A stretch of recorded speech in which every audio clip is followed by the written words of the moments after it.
What are you doing in hospital, Quilt? What's going on there? You should pack that in. Yeah. Do something, alive. Hello, gang. Welcome, eventually, to a bit of farm action. You join me here. Hang on, I'm going to uncork the hounds. Hello, hounds. You are uncorked. Just so that I could do the intro, and then I'll say hello to everyone, and then I'll do a bit of conversation because the opener for today is going to be quite large. Right. So here's the map. That you can see there. I'm up in the in the map corner. I'm driven into a lamppost. I'm up in the top left corner. You see the little arrow there? Yeah, that's me wiggling my little truck around with Rare and Gay Abandon. All those fields that have got an orange number in, we own. I let the team play during the week, and they did everything because. Well, I mean, it's that kind of game. You can't help yourself. As you can see, they are all clustered around our major operations centre. So I'm going to go down there and I'll show you why. This pond, incidentally, this one, that one there, someone's going to stick a tractor in that because you don't see it while you're working. And then before you know it, you're in the pond. There's a very tasteful little stream here. Look at this. Look.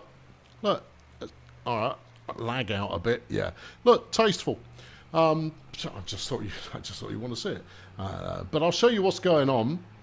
Not a huge amount of difference between where I left you last time, or where we, I should say, collectively left you. Steve McQueen. I'll park here next to the explosive container. Right, you can get the map out of the way. Here's everybody. Say hello, everybody. Hello, everybody. Hello. Hello. Good. See, they all perform according to template. We've got a couple of barns that we now store everything in. Look at that one. That's full of pallets. This one's full of bales. And then around the corner here, these are all containers full of trees, which are going to sell for a lot of money. And the team is currently coiled up, ready to advance to go and sell everything. Team, you may now go and sell everything. I'll park here next to the bridge because it will be spectacular while I say hello to everybody who has turned up. And those asking about hairstyling techniques. There you go. Right, good. I'm going to mute you again so you don't have to hear me. You can talk amongst yourselves, get it sold. I'm anticipating 1.8 million worth of sales. I reckon, yeah. Good. Right, let's say hello to everybody who's rocked up. We started around here. Yo, Choco Tube, I think, was first along the line, but we had Alex before then, and Jess was here as well. And then Black and Sky and Puckeye, aka Michelle. Steady Bob and Stuart and the Quiltless and Tim and Sterling, Major High Drama, Drallo, Menso, Lix has chucked 20 quid in the bucket. Thanks, Lix. Much appreciated for the hammer fund. I had to hit it with a hammer to get it to work today. I had to turn it off and turn it on again. Oh, dearie me. Yeah, Techie and Rich, and Allo Squared and Ian and Captain Binnacle, Wolfgang and Lix again. Dr. Gompen skips here to keep order, or at least to keep us in the background while he plays with his alchemy factory. The Jeffroid and Mobius Flight and Eyelide and Mrs. Binnacle and Madcat and Wibblejibber and Corporal Harmsky. The Quilt, who is in hospital. Quilt, what's going on? I hope you're okay. Average John. Maybe having a baby. That'd be nice. You or someone close to you. Julius Hardware, Gasman and Chill Bill, Edward, Danoni and Jardine, Blaster and Tim and Generator, Elzar, Kevin, Nex, Michael, who has a cheeky question about my hairstyling techniques. It's not cheeky, it's just curious. Sterling and Daft Scott, Stunt Pilot, Pilot Steph, and then I'm a Tams. Mr. Max Master has been a member of the Fire Brigade for 58 long months, which is quite a few. Mike Arthur, thank you, Mr. Mac Master. Max Master. He is Master of Max. Well, should we all be so lucky?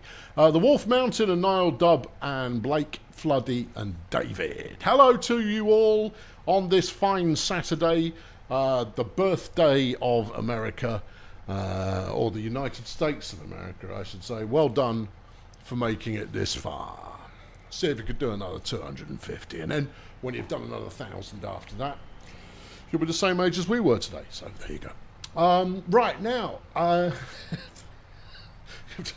don't flex at the former colonies. They're large and quick to anger. Now then, Michael asks, do I dye my hair? No, I don't. No. Once upon a time I did.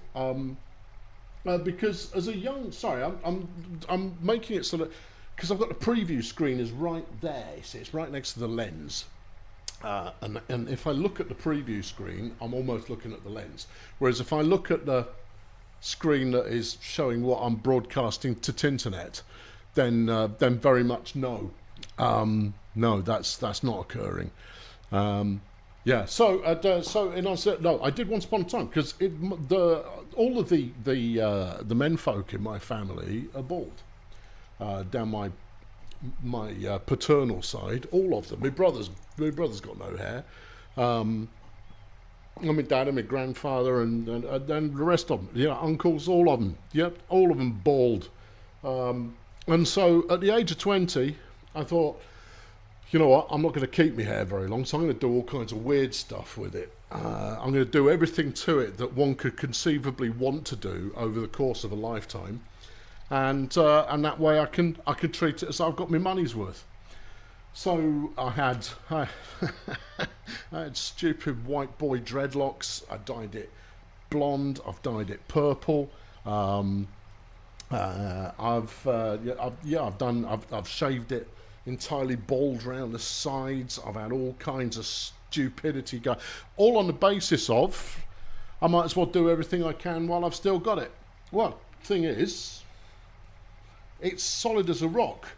Yeah, I mean it's I've got a slight widow's peak going on, but that's purely because since the age of about 22, I've had this hairstyle. not even joking. I mean, once in a while I'll shave it all off for a little bit of go faster speed in the summer, but fundamentally I've had this hairstyle, so it has pulled back ever so slightly as a result of that.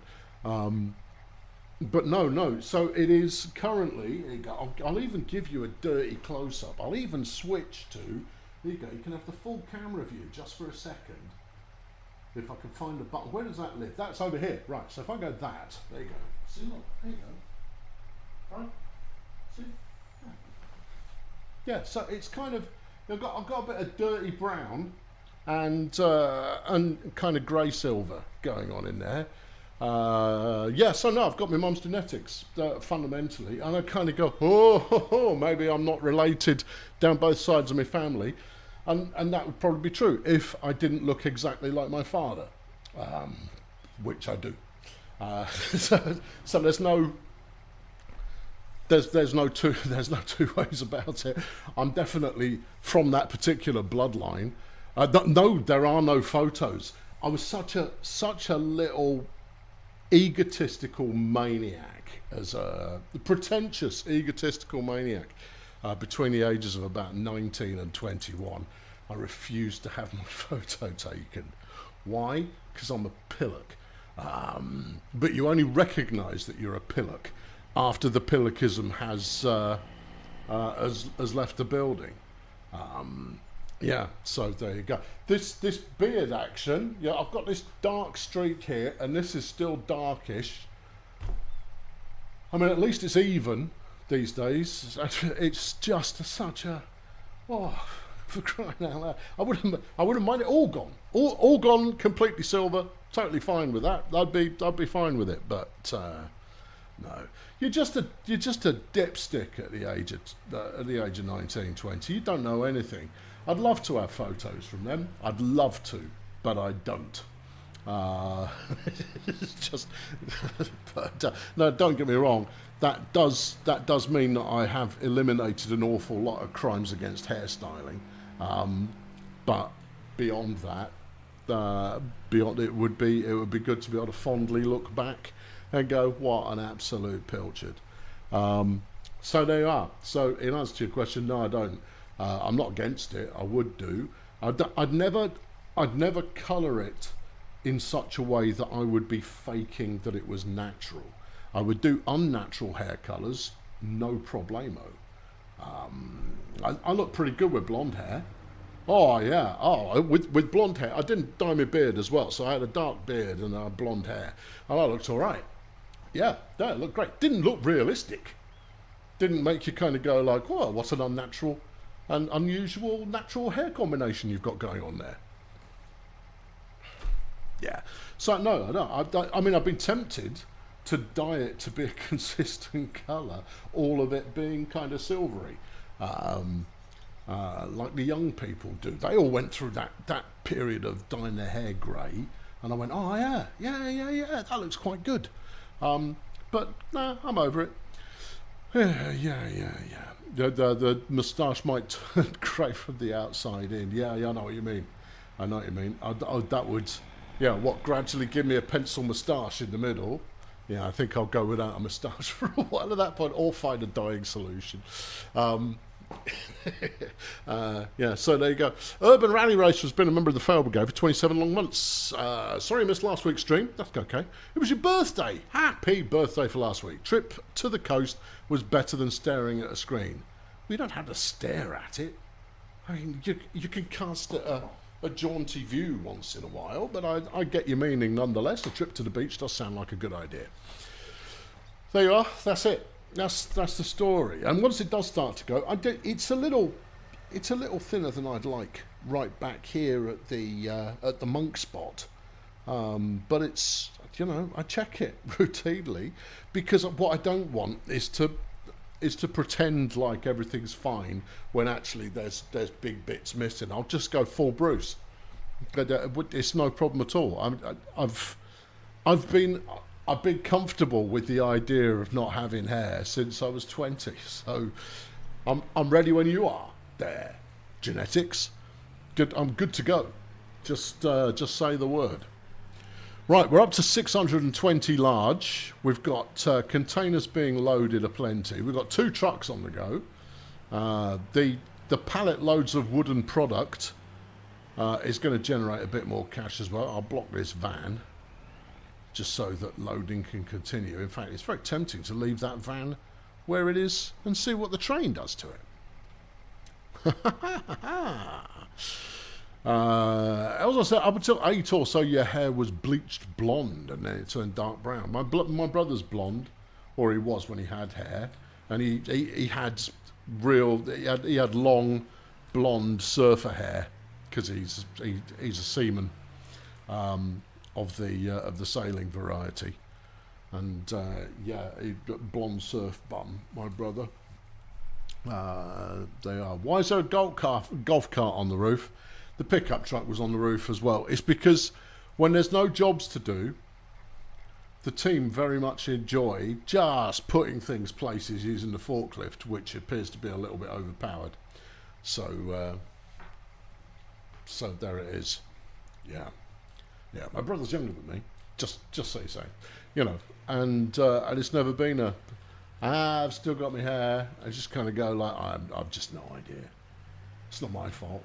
I haven't done anything to deserve it, other than make it. But I mean, it occurred to me that maybe by having it vertical in this way, it's helped to kind of push those roots in for longer. I don't know. Are we going to get clipped here? Yes. All right, I'll ease it forward a bit then. Oh, I almost convinced the van to get itself murdered. But it did not. DJ Doughboy's been a member of the Fail Brigade for 35 long months. You're watching tonight as you've got bubonic man plague. Oh, man. In the summer, don't fancy it. It's like man flu, only much worse. Current family sympathy level is minus 1,000 out of 10. They don't know what it's like. They do not know what it's like. They just don't know what it's like. I mean, I see the problem. the problem, and I equate this globally, right?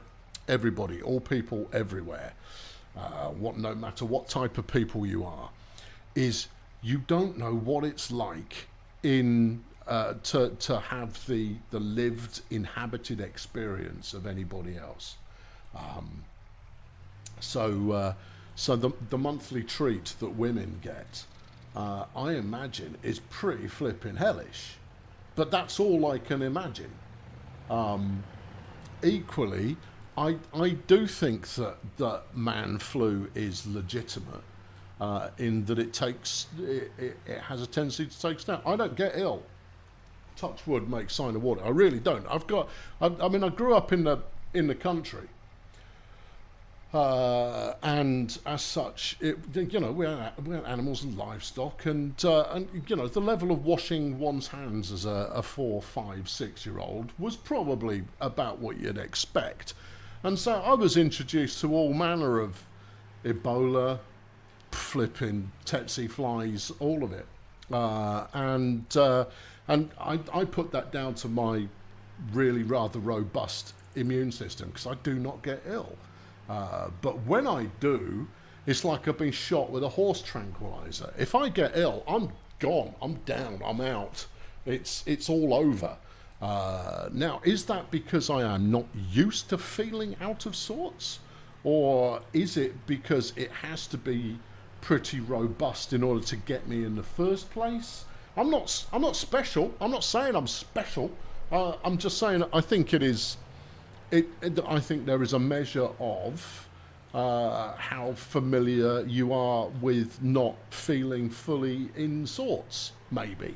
I don't know. But that's my original point, was you don't know what it's like to feel like anybody else, because we don't have that kind of haptic feedback rig yet. So... Don't know. I do not know. Yeah, there you go. So my point there is that it's always worth giving people a bit of sympathy, even if they are, much like DJ Doughboy, being a big girl's blouse. You're welcome. Yeah, you're not getting any sympathy here either. Yeah. I would expect none in return. Julius says man flu is evolution. As a caveman, everybody needs to know if you are not 100%. Okay, yeah. Yeah. And Beep says, happy the impudence of those colonists day. So, I saw a really interesting... semi-interesting little snippet of some flipping podcast or other, and I think podcasts need to die. However, saw a snippet of one, which was a couple of American academics, and they asked a British academic, why isn't Independence Day a bigger deal in the UK? We're not taught it in schools. We just don't. It's not something that we really learn about, other than America used to be a British colony, fundamentally. The United States of America. No, the former colonies that made up the states of the United were American colonies. Why are we not a little bit more put out by the fact that once upon a time, why don't we study it? And the answer was actually really good, because I always thought, well, we weren't that bothered. And the fact was, we weren't that bothered. I thought that King George being doolally at the time certainly didn't help, because he wouldn't sanction the deployment of people. But fundamentally, we were too busy. We were fighting one of the greatest militaries in the history of the world at that point, Napoleon and his homies. And they're next door, causing all kinds of ruckus, and we're having a scrap with them. And so going all the way over to the over the other side of the pond to go and scrap with a bunch of farmhands, no, let's not bother. We've got our own problems back here, and dealing with Bonaparte was the big one. And that's so historically, culturally at the time, it was seen as a secondary concern, and so it's never been something that we were that. And also, I mean, there was just not, without a significant amount of loyalists / collaborators, it was never something we were going to hold on to. Because I don't know if you've seen a map ever, but the United States of America is a continent, and quite a large one at that. The United Kingdom is an island and not an especially large one. What we've always been really good at is marching in a straight line, writing a bunch of rules and planting our flag in stuff. And for a long time that worked really well. But almost everybody that encountered this and this level of shock and awe has since gone, hang on, no, and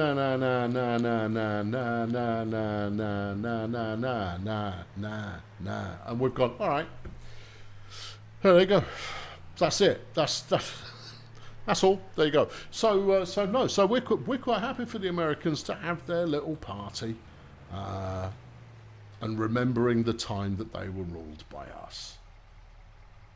I wasn't there, I wasn't part of it, not my doing, but you know, just off the basis of the country I happened to be born in, by that fluke of cosmic dice rolling, I happened to turn up here. Well, there you go.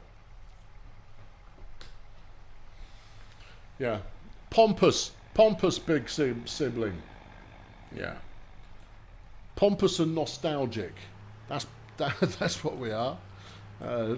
Yeah, no, we're forever going, oh, remember that time we did well? Oh, yeah, I remember the time we did well.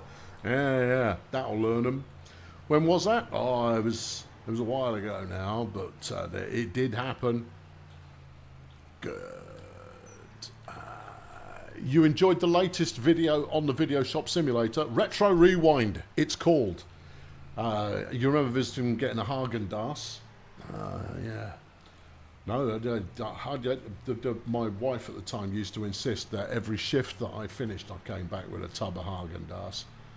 And I was like, happy to oblige. I'd come back with like 6 videos and a Häagen-Dazs after every shift I did. Yeah. Which part of my family ended up in Ireland? My mum's side was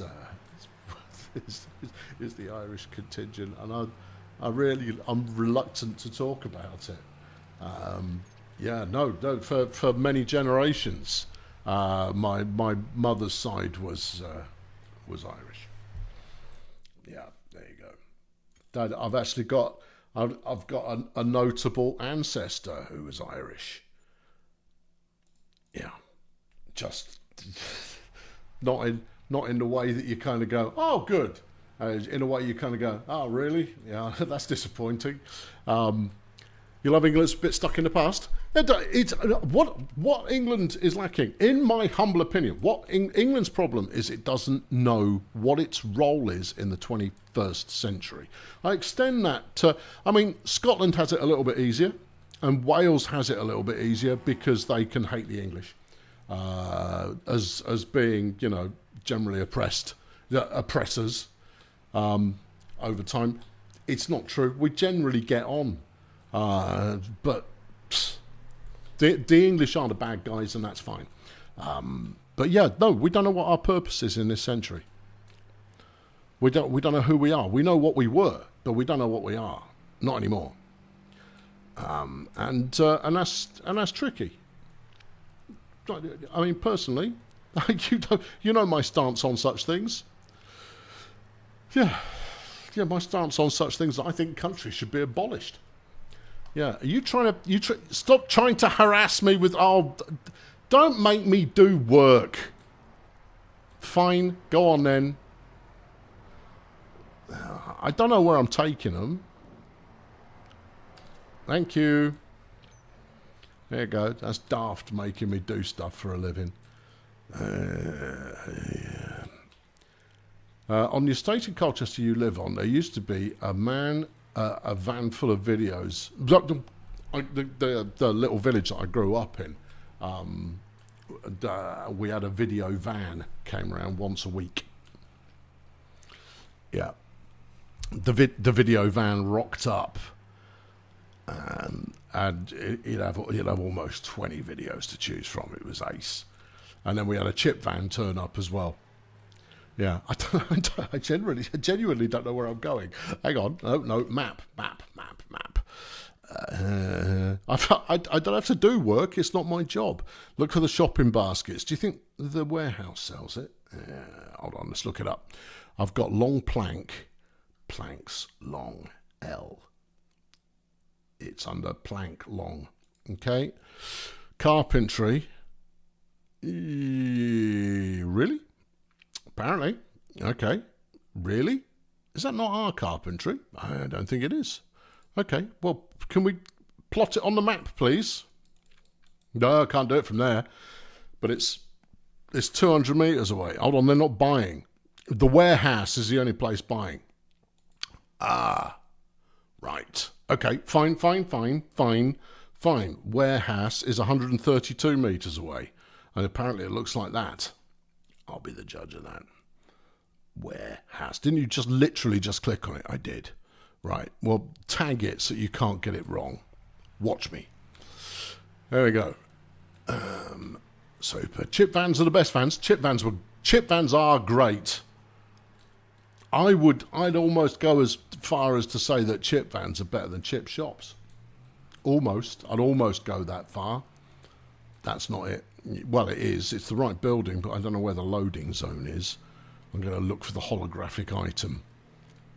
There'll be one. And actually, given that it's snowy, I would have thought there would be some tyre tracks from my comrades having sold stuff here. Hey, there we go. Right. Boop. And unlink and sold. 3.5 grand. Yeah. No, chip vans are ace.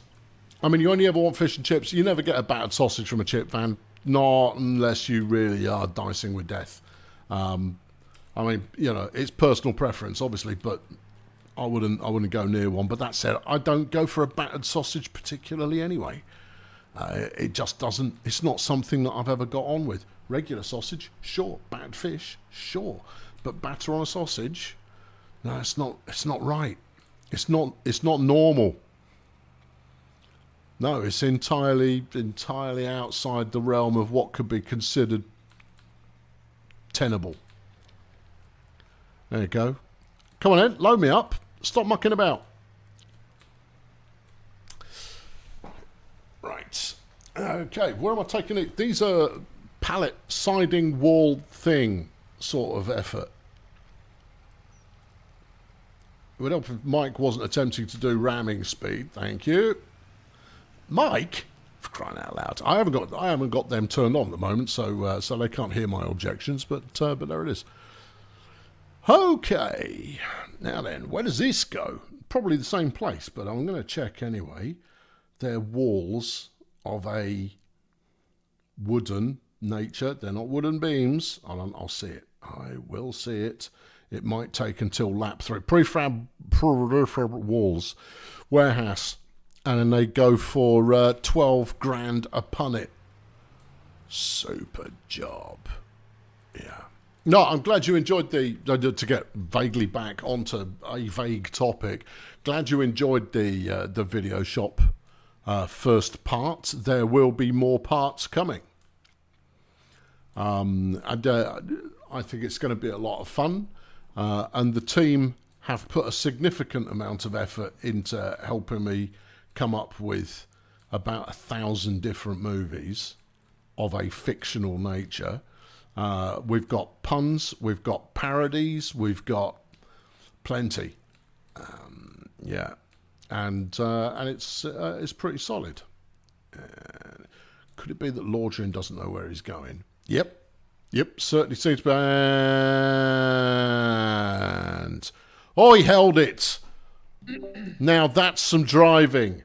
Woo! Don't think I didn't see that, Lordrian. That was pretty impressive. Yeah, no, it was magnificent. Almost rolled the trailer, managed not to. That's how we do it. No, that's professional level stuff. And I've driven into a fence. That's how impressed I was. Quite overcome by the holding it together there.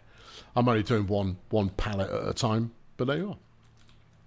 I just discovered if you're quick enough with the button press going for the warehouse, you don't have to stop. if you time it right. Yeah. Yeah, and it was one of Wolfgang's movies. Was the new release in the first week.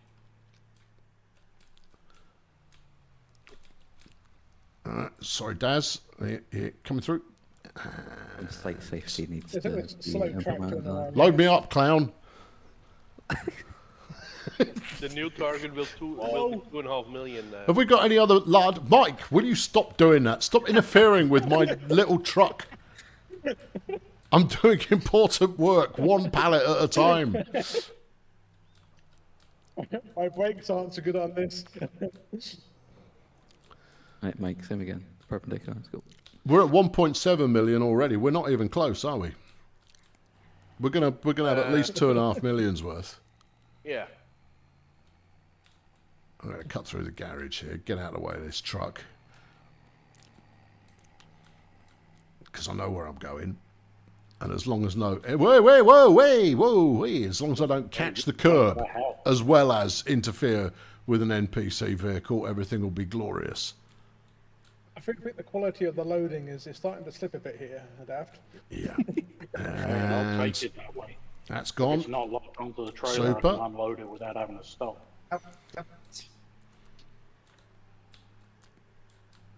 Time to there you line up go. again. Yeah.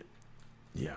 This is interesting. It will be interesting to see exactly how much cash we manage to accumulate over the course of this sell-off. It's all going straight into fields. So once we're done with the sell-off here, in fact, I might up the tempo a smidge. There you go. Because after this, we're going to advance into March so we can plant up the grass that we're missing, and then we'll advance again to get to the point of doing a big Well, I mow. was going to straighten up a bit. There's tractors in the way. Do you want one of these big boys? And one of the trucks. I can only handle one of them. I'm already pretty tippy. Oh, you can give it a go, Daz. I mean, what's the worst that will happen? I'm standing by with strappage. Pull forward ever so slightly. No. I'm in an NPC cement mixer. Back that up, Sent. Just back into it. I think I've only got the front one. It hasn't grabbed. Keep an NPC driver. I've got the front one, tenuously. Yeah, it's in the funky scrapping. Yeah. Yeah, I think the straps are more decorative than functional. So I'll just drive brilliantly as usual. Yeah. Wolfgang, spoilers, would be hilarious to see if every new release is one of mine. I can guarantee you it won't be, because you only had one in the new release camp.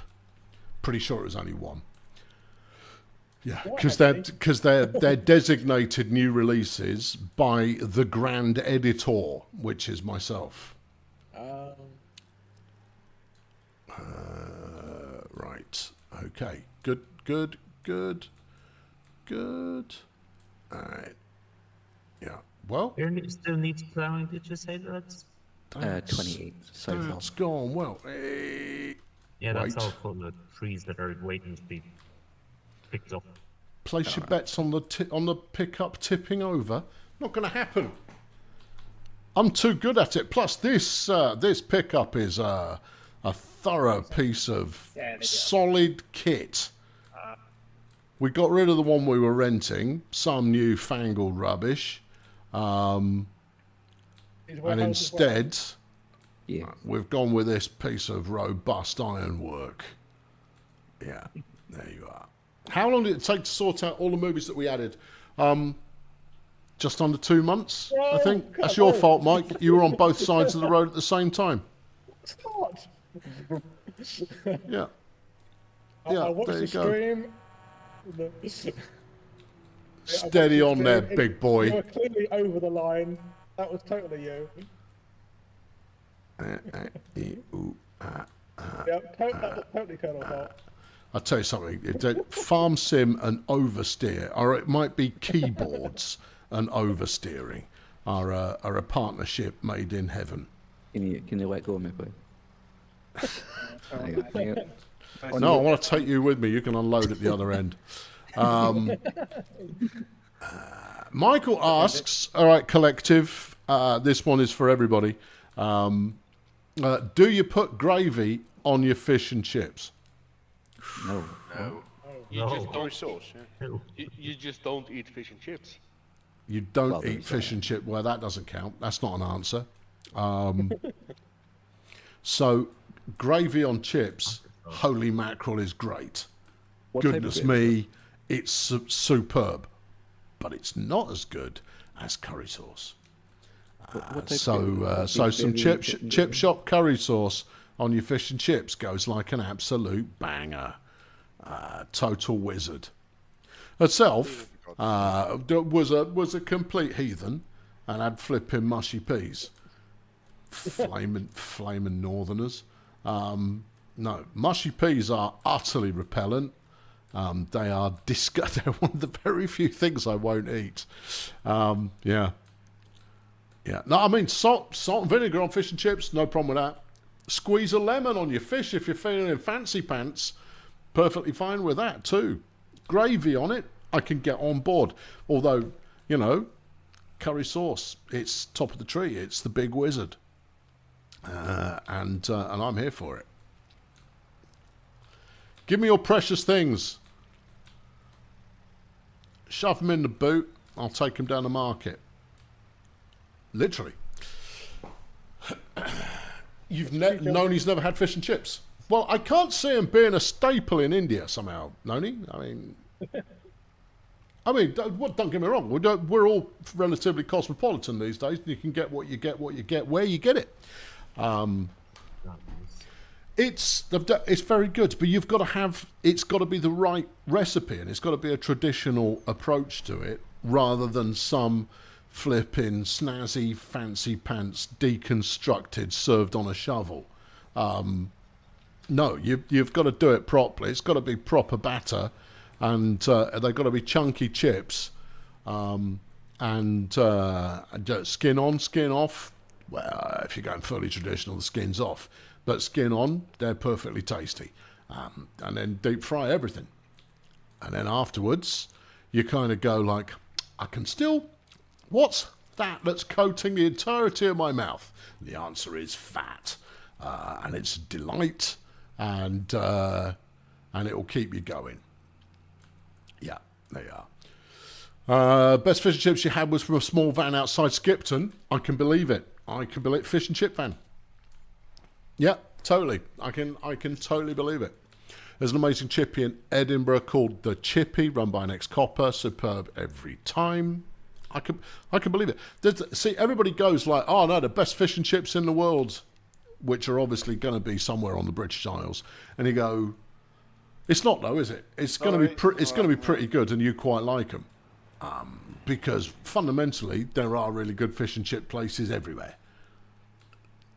Ideally, you want one close to the sea. Apparently, Grimsby is big ups when it comes to fully banging fish and chips. I've had a Grimsby fish man for the last 18 months. And the fish is always good. Has to be onion gravy. I do like onion gravy, but not on my fish and chips. I mean, I'll have it, but it's not route one. Yeah. I love how I can just sneak in here, ninja a couple of pallets, and then clear off while everyone's waiting. It's brilliant. Yeah, should have just got a fleet of delivery tuk-tuks for this job. That's not an invitation to start driving a tuk-tuk. No. Yeah, no. We're trying to get this done so we can move on to the next. We've got 2 million quid in the bank. Think of the number of fields that we're going to be trying to tear apart in the fastest record time possible. Record. Also buys 200 tuk-tuks. Oh, crud. That one was not properly secured. Do we not have a... On it. Oh. Have we not got a forky at the shop anymore? I don't think we do we? It's currently down at the carpentry. It can be moved if you need it. No, we've got 2. I bought a second one. Yeah, it's at the carpentry. The other one's at site. Loaded. I can come rescue though. Yeah. You know. No, it's okay. I'll just grab something else that's got forks on it, or it'll wait. There's no rush. I don't need rescuing. One of my pallets spilled off. The straps on this are not the best. Oh, there we go. Follow me. Unless you see it already. Yeah. You got it. Come here. No, And then it's pretty much straight ahead to the warehouse, and jobs are good. And You can probably put it on me if I'm you going to give Mike wide berth, given that he likes driving down the middle of the road. Well, look at the amount of stuff that's hanging off. The side white of stuff in the house. middle of the road, Mike, is the denotation of the middle of the road, and not, in fact, You in the middle of the road, not me. a safety stripe. Video evidence there, Colonel. Video evidence. It's been generated by AI. Uh-huh. Yeah, you can't trust any video these days, especially that which shows me making any kind of a mistake. That's utterly unreliable. Flipping out. How much, these warehouses have still got a reasonably large amount of stock in them. Yeah, we need a big trailer for the wood chips, if you'd please. A big wood chip trailer. Yes, feel free to. You've got a tractor. Feel free to select one and take it back to the homestead. Magic, thank you. I think you'd already done your catalogue browsing. Yeah. The wish list is quite full. Get the dolly also. Yeah. Oh God. Don't worry. Well, I've you already could spent you 2.3 could go. million. That actually, the approach might be, instead of something that attaches to a tractor, use something that is already a truck trailer, Yes. Yeah, because that's they the tend idea. to have better capacity as well. I mean, obviously That's that's based off my farm sim plus a couple of dozen mods, 22. So life might have changed since then. Chips, potatoes, though. Yeah. Chips are potatoes, and pretty much nothing else. I don't know if you've been into KFC in the UK lately. They've changed their chips, and you know what? They're good now. Better. Yeah. They're decent chips now. They're not just sawdust and nothing. That's all it was. It was wood pulp was what Sawdust their and chips grease. were previously. Everyone knew that if you wanted the worst possible fast food chips, then it was KFC or Get Out. But then Five Guys came along and went like, check out these chips and we'll give you a heart attack's worth.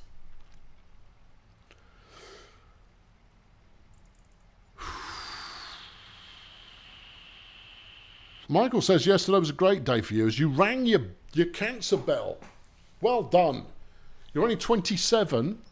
Yeah, flipping. Well, I mean, well done on the bell, obviously. Good job.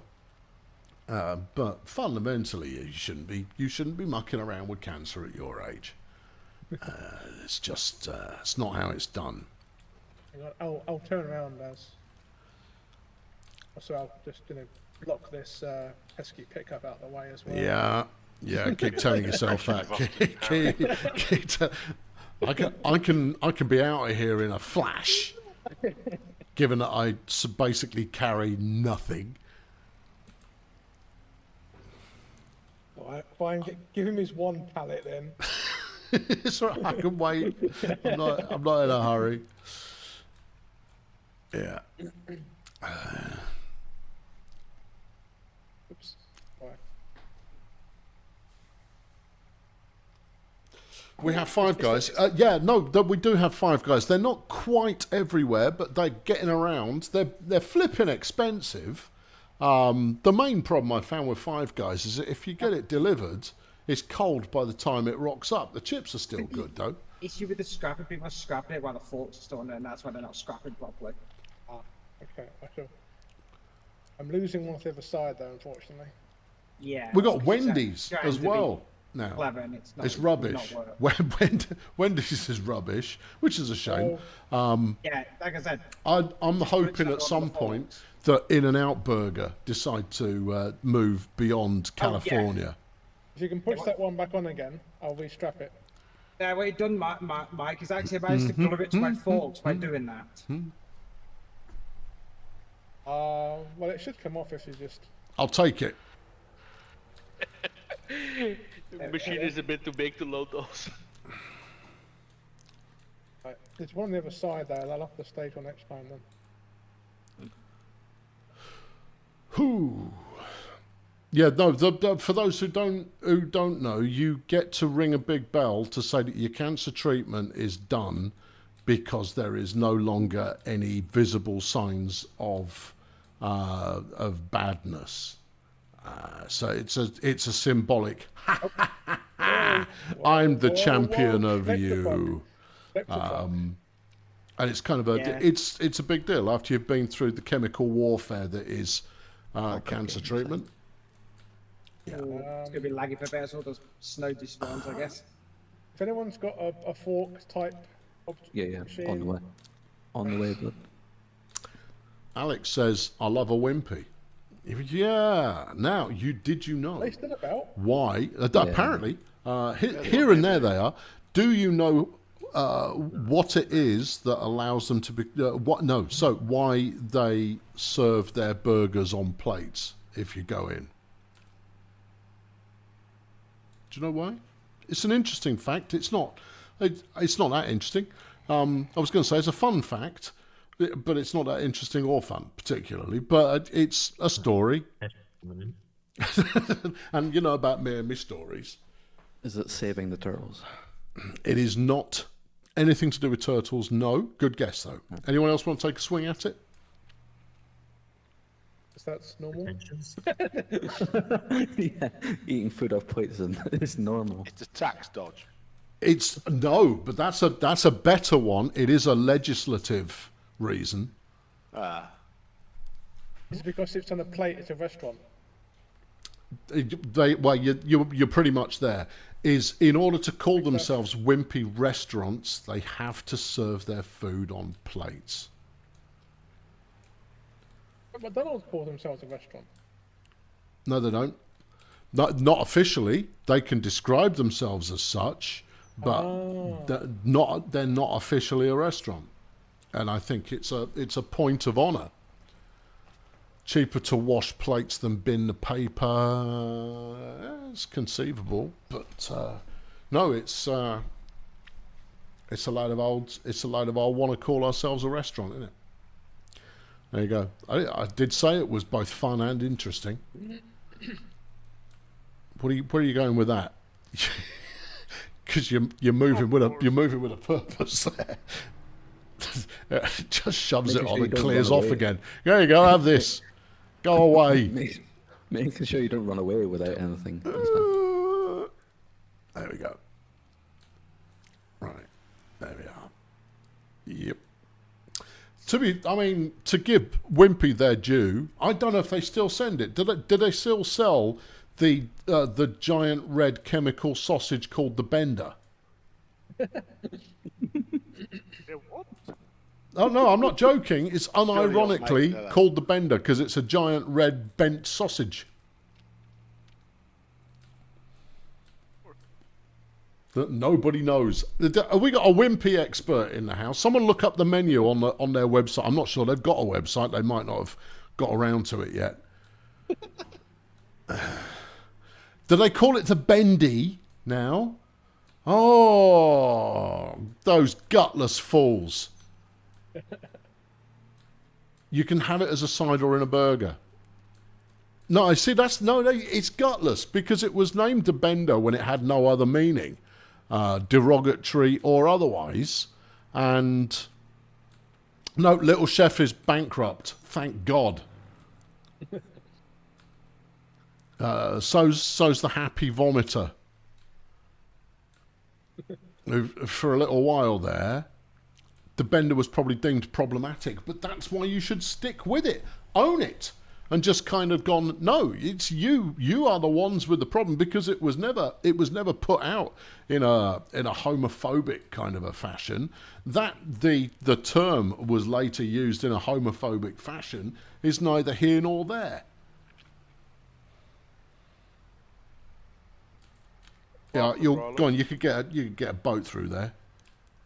Go on, that's it. There you go. That angle's good. I'm ready on the straps. A moving target's more fun. Just will you stop? Seriously, I can move my own car more effectively than this video game vehicle. There you go. Wait, restrap again if they're not actually strapped on. All right, hang on. That should have it. Jeffy, would you mind just holding still? He's got ants in his pants. Making such He a... have that. It's it's a metaphor.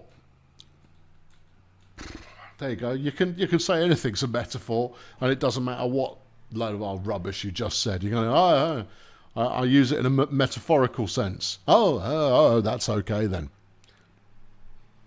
What does it mean? Who knows?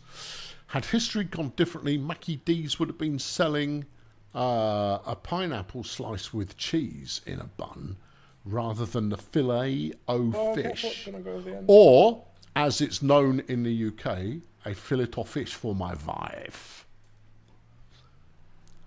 I don't know, it might have just have been my household where that line in a late, might have been mid-90s commercial really took hold. It was an advert for Mickey D's and fillet-o-fish for my wife. Was always a big hit. I mean, you'd never order a fillet of fish for your wife or for yourself because it's just not a good way to go. But there it is. Yeah, good. Right, there we are. Do do do do do do do. I think just shove them back in the sail, Daz, and try again. Yeah, you kind of Yeah. gave him a good I'll help. whack earlier. I don't believe I got any. Are we going to put the Colonel in the barn? I mean, that was a pretty good jump, I thought. I think Mike is probably the best I can do right now. Let's see that bit. Back with Bale push up the front. We variously know them as Mickey D's, Macca's, McDogburger. There are a few. Yeah, I seem to have lost connection with the ground. Why are you doing this to me? Could you point me in a sensible direction and then I'll release you? Don't put me on a bloody trailer or I'll have you. Just stick him on the back of here, that'll do. Ready? Right. Full Thanks, throttle. Cat. Not now. Full throttle, wind you up like a toy, and go. Well, I've got to restrap right. first. That has not strapped correctly. I mean, honestly, taking one small punnet to the warehouse is barely worth the effort, but I think it's better that I'll get out of the way. Right. Blake's guilty of enjoying a fillet-o-fish for himself. Well, it's okay, Blake. There's no shame. There we go. Do do do do do do do do do. Not quite. What tips after this? Yeah. This is not from my obstacle course. Yeah. I've seen that the budget We're was rolling. scooping and dropping them. I know. Lag. We've got over 3 million quid now. I am spending it all on fields. but I'm going to wait until we've got the full budget, and then where are you going with that, and why? You're that's not safe. Oh, I can get under there. There you go. No, keep coming. I can't. It doesn't. Come fit. on, have some guts. What the hell? Kevin, It doesn't can fit. you detach it the dolly fits. from this trailer and attach it to the big green one? That's not gone well. Here, look, Neil. I believe that's what's called the middle of the road. Yeah, that's not quite gone right. And that's just chips. Yeah. So yeah, Kevin, if you attach the dolly to the green one and then start loading up chips. Okay. You know what you could so- try doing is if you see where the pallets spawn there, you could park in that area and then load them Leave with it there, pallets. You did actually try that. Oh, this is I don't oh think we're anybody down will to the tail end of the gubbins. These are all wood chips. If you press R, Colonel, you might be able to load back from the pallet. That's a fat negative, but but you might be able to from the dungeon itself. No, the dungeon only spawns pallets of stuff. Or what's stored there. Are we still taking these wood chips? This to the trailer's train possessed. silo? The trailer's just doing stuff now. Oh, that's new. I had to be attached for you to do that. That's cool. No, the trailer, if it thinks it can load something, it will automatically. Oh yeah, it'd be me getting too close with the wood chips. Oh, in which case, attach well, the let's wood do chip to- let's do the wood chips in the trailer then. Yeah, you have to put them in the trailer. You I'll can't take sell I'll them take as these pallets. somewhere fun and show them a good time. I'm not entirely sure where I'm taking them, but there it is. But yeah, attach a tractor to the wood chip trailer, and just get on some hot and heavy R action. Yeah. You can't just No, you have to. Yeah, so Kevin's currently trying to figure out how to attach. I think you used to be able to, but then just Don't hit it, Roll. Leave it. them What like that. what actually buys wood chips? You The can take them biogas to the plant. silo by the station. That's where we had the last lot. Oh, I see. Someone's got the semi-trailer variant. Yeah. You put them truck in under the Goldcrest Valley hookup. Yeah, but if you load them into the Grain West silo that's in town, and then we can load a train up with them, and then Yes, that we doesn't can work. send You somebody just- on the train. Grain Yeah, come out the way and West let's set and just let send silo. load them. I think there's a plank in the bale warehouse. That I See, don't I'm know. looking in the west. That is the Yeah. Goldcrest Valley silo. No. It's in town, so if you go to like where the shop is. Yeah. Oh, is it just above the shop? No, that's the dairy. Yeah. No, to the east. That's confused Yeah, me yeah, off I got the you. shop. I've got it. Thank you. I've All right, tagged I'll it. see how we get All on. right, go and get those sold, Mike. That's it. Hey, I'll come back in. I think that's Scott's grabbing stuff that's great from the factories. Yeah. That didn't happen. You never saw that. It didn't happen. No one was there to witness it, and therefore it didn't happen. I see we've you know given this- up on this container, or is that now just as part of the life of the world? If one of That, the it lives there. semis get under It the lives there now. crows, should be able to directly load the wood chip. Yeah, Sen, if you want to load up. Is that not working, Kevin? Lovely. Can't seem to be able to. I mean, that's 80 grand's worth of extra What the bridge hell? accoutrement. What? Flip? Should be able to pull up these pallets and just hit heads off. Yeah, it's the G menu thing, Kevin. I'm not Remember you entirely have to sure press how I'm G going to each empty time? this into there. Oh, maybe I don't have to. Sorry, what was that? Did somebody want me to do something? If you pull up to the boxes of wood chip and start pressing R. Every time a pallet empties, Oh, you there we press go. R again. Yeah, it's a very tedious process. Yeah. I'll just tip them in like you used to. I'll convert this back to a truck then, shall I? Yeah. Yeah, you can't just tip them Nice in. try, Max. Mike. Wish you could. Make it go faster. Some idiot put some posts there. That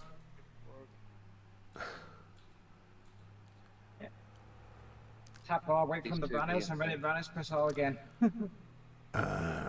Super. Right. Good.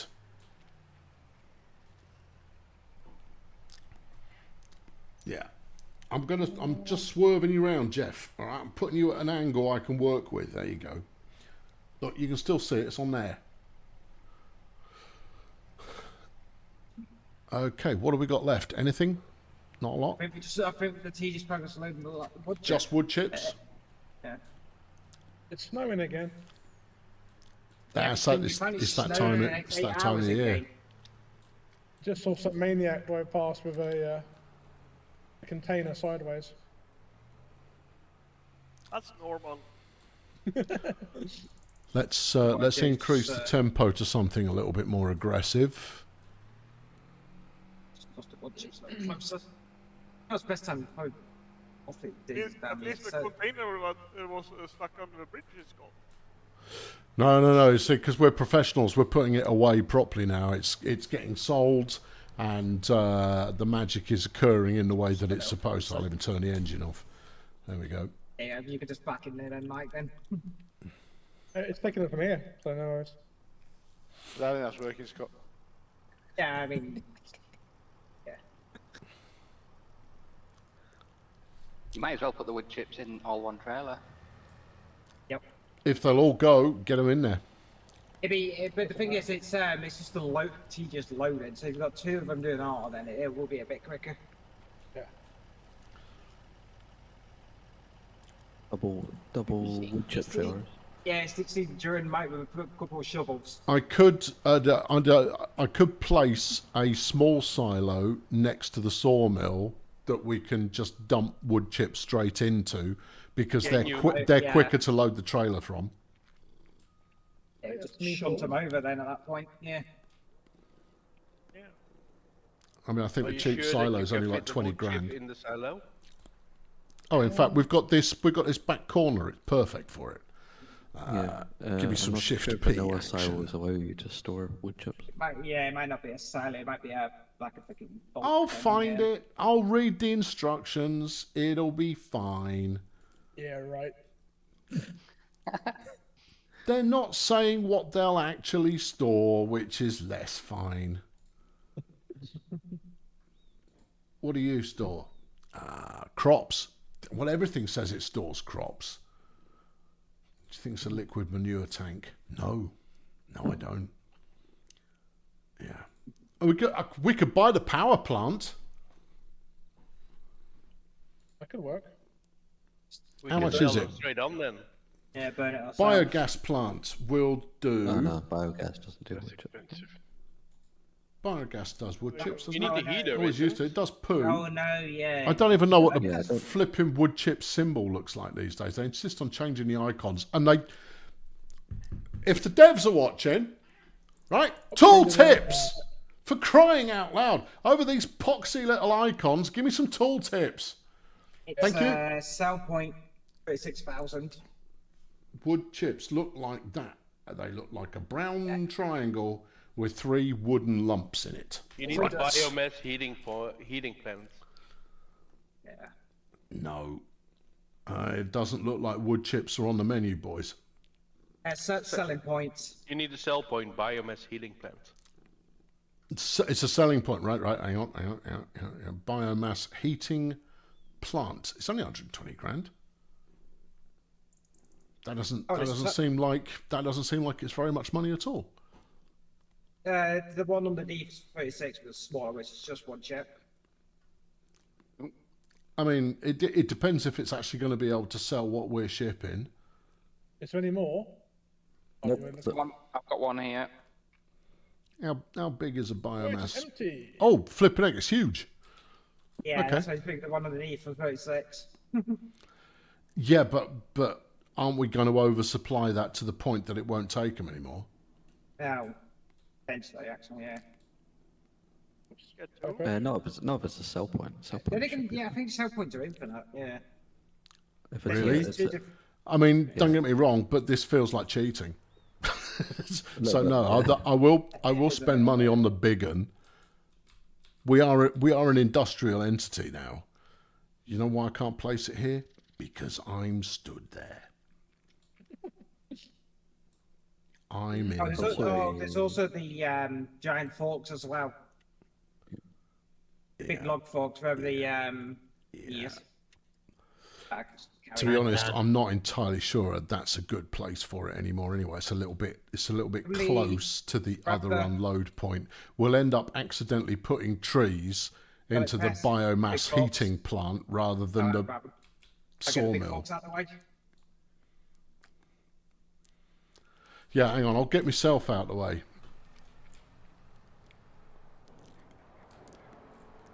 Let's get underneath it. Who's that there? Ah, okay. We've got some manoeuvring occurring. Yeah, get these big forks out the way. That's also what's in the way. No, I don't like it here. Yep. Oh, no, here might be okay, but it depends. We're going to have to wait for these two jokers to finish playing keepy upper with a set of forks. Oh, no, we got a third joker come in to quote-unquote help. Why don't you just wait until I'm there with this thing? It's too late. No, that's too slow. That's times are wasting. The snow's falling. The world could end any moment. It's not going to fit in there. No, I don't like it, and it doesn't fit. There you go. That's two reasons not to do it. I don't like it, and it doesn't fit. That's what he did. Trying to flip it. Trying to attach it, but it's burning outside. No, negative, Ghost Rider. That's not going to work. All right, if we get that angle there, Yeah, that worked. and it's a no. Okay, well, it was a beautiful dream, but it's not happening. So don't worry about it. I mean, unless I stick it in the car park, but frankly, that's the car park. Could put it on the other side of the tracks. No, I mean, don't get me wrong, Gordon, it would fit there, but that's asking for trouble. Techno Cardi's been a member of the Fail Brigade for 52 long months. Hype. You got a bunch of like random twigs people have left in there. That's probably why.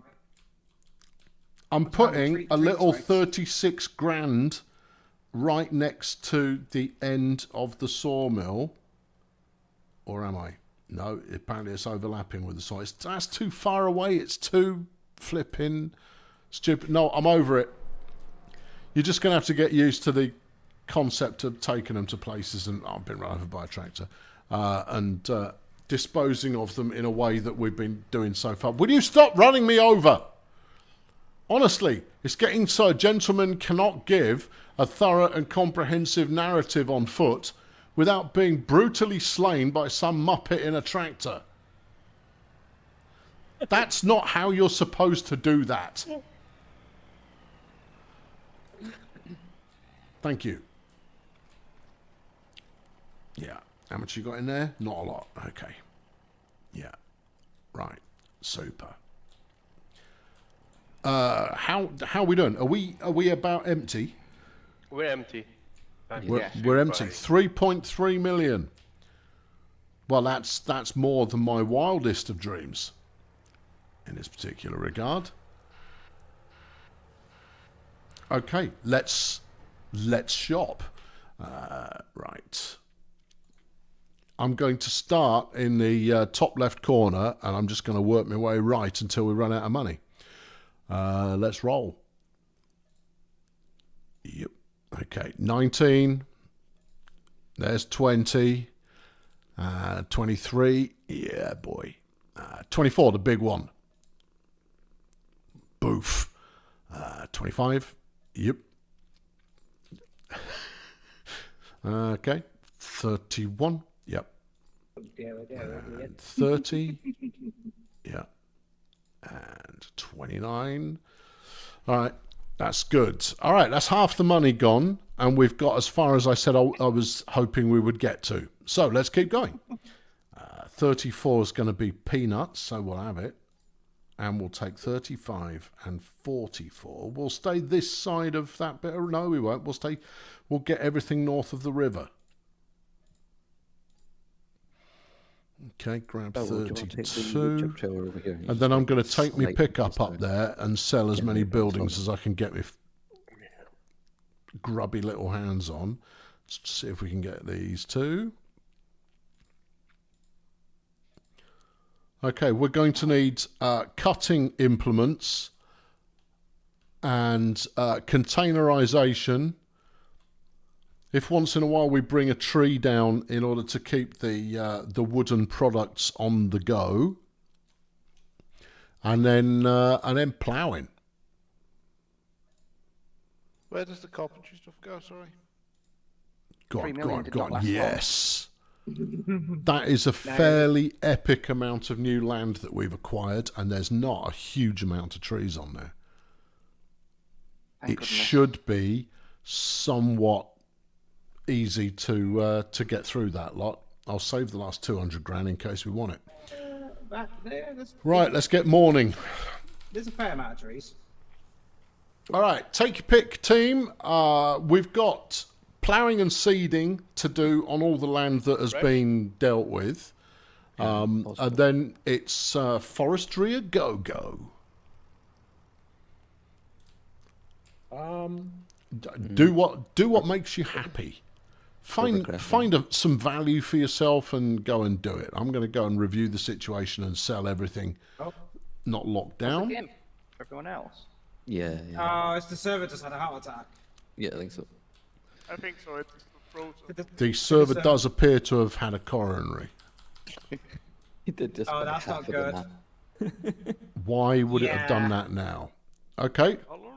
All right, good. You know what I don't have anymore? I used to have. Once upon a time, I had a button that I could press where everything was broken. And I guess I've been complacent in that I just don't use it anymore. Oh no, when was the last save?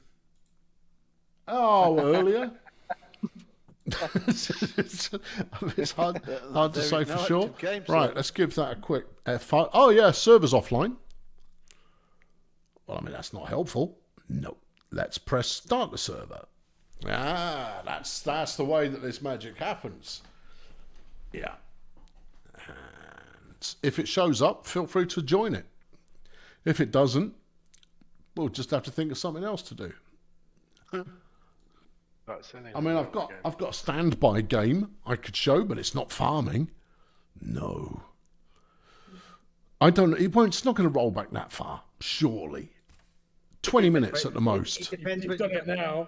It depends what your autosave set on the server. All right, we're rolling. Autosave. Oh yeah, I think I turned that off. No, I didn't. I'm lying. Save interval 180 minutes. Default. Yep. Oh, boy. All right. Well, it how showed the up in the beginning went. browser, and I am connecting. Whichever one of you crashed the server, I blame you. Oh man, I restarted the server about an hour before the stream, which means we have not been going long enough to have reached an autosave. Maybe it was the autosave trigger that killed it. Or just Maybe. processing all the field bursts. I don't know. One or the other.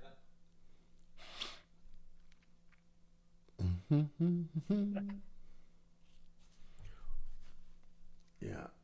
I mean, I'll look at the graphs. Yeah, they're graphs all right. It all looks legit. It's this, that, this, that. Details. Thanks, Nitrado. You're telling me all the things. Right. Good. I'm just sitting there saying, waiting for host acceptance. Yeah, same for me. It's probably still booting. Don't get me wrong, I've literally just booted the server back up again, so it could be that the server's having a minute. It could be that Nitrado have fallen over. Yes, Jeff, I agree. I'll tell you what, I'll go and feed Jeff, and that will get him off my desk. Come on, cat. So, the YouTube video has been running for an hour and 30 minutes, so he might have snuck in a save there. It was set to default for 380 minutes. 300 now. I thought he said 180. Yeah, I thought he said 180. The default's like 380, 360. Oh, Christ. So, I think he upped it though when it crashed in the first week. no, he didn't. No, he hasn't changed it. Did he not? No, and it should have gone down. It should have gone down if you wanted to make it more often. Yeah, sorry, I meant upped it in like frequency. Yeah. So, let's have fun. So that last hour and a half was all for nothing. Potentially. Well, I was going to ask. I was going to ask how it. I was going to ask how Server's it went broken. It's not happening. Go on. And says it's online, but it's a big fat lie. Good. Right. Good. Has everyone got Motortown installed? Yep. Yep. Yeah. Because I know a server in that. I better install it now. Needs updating. Was it called Motortown? Yeah, Motortown. Was it the test version or was it the normal? Did you ever get switched off the test build? we're on- I'm currently loading the map. Try disconnecting and reconnecting. Loading. I'm loading. Yeah, I'm loading now as well. I'm loaded. It must be slow. Are you actually loading? Yeah. Oh yeah, Yeah, I'm yeah, actually the- loading as the well. player list went All right, from okay. 0%. The server has stopped having a seizure, and then we're going to be synchronizing with one another forever. Look at the bank balance; it will tell you how far we've gone back. Anyone want to place a bet before we get in? All the way to the start, I reckon. Negative 2 million. Negative 2 million, that'll do. Tim slung $20 in the bucket, and he likes the Retro Rewind series, and he's enjoying Syntopia. Well, goodness gracious me. Well, that's good then. I'm ticking all your boxes, Tim, and that works for me. Thank you very much. Come on. I'm compiling some shaders. Yeah. So me am too. I. Not again. What is Motortown for? Is that the It's next not. It was a part jest. That was the last Fail Brigade game. Oh, okay. Motortown Beyond the World, because the server's still running. And frankly, you can drop in and just have some fun doing it already. You haven't started watching Retro Rewind yet? Oh, you should. I finished editing episode 2 today. It's coming up on Monday.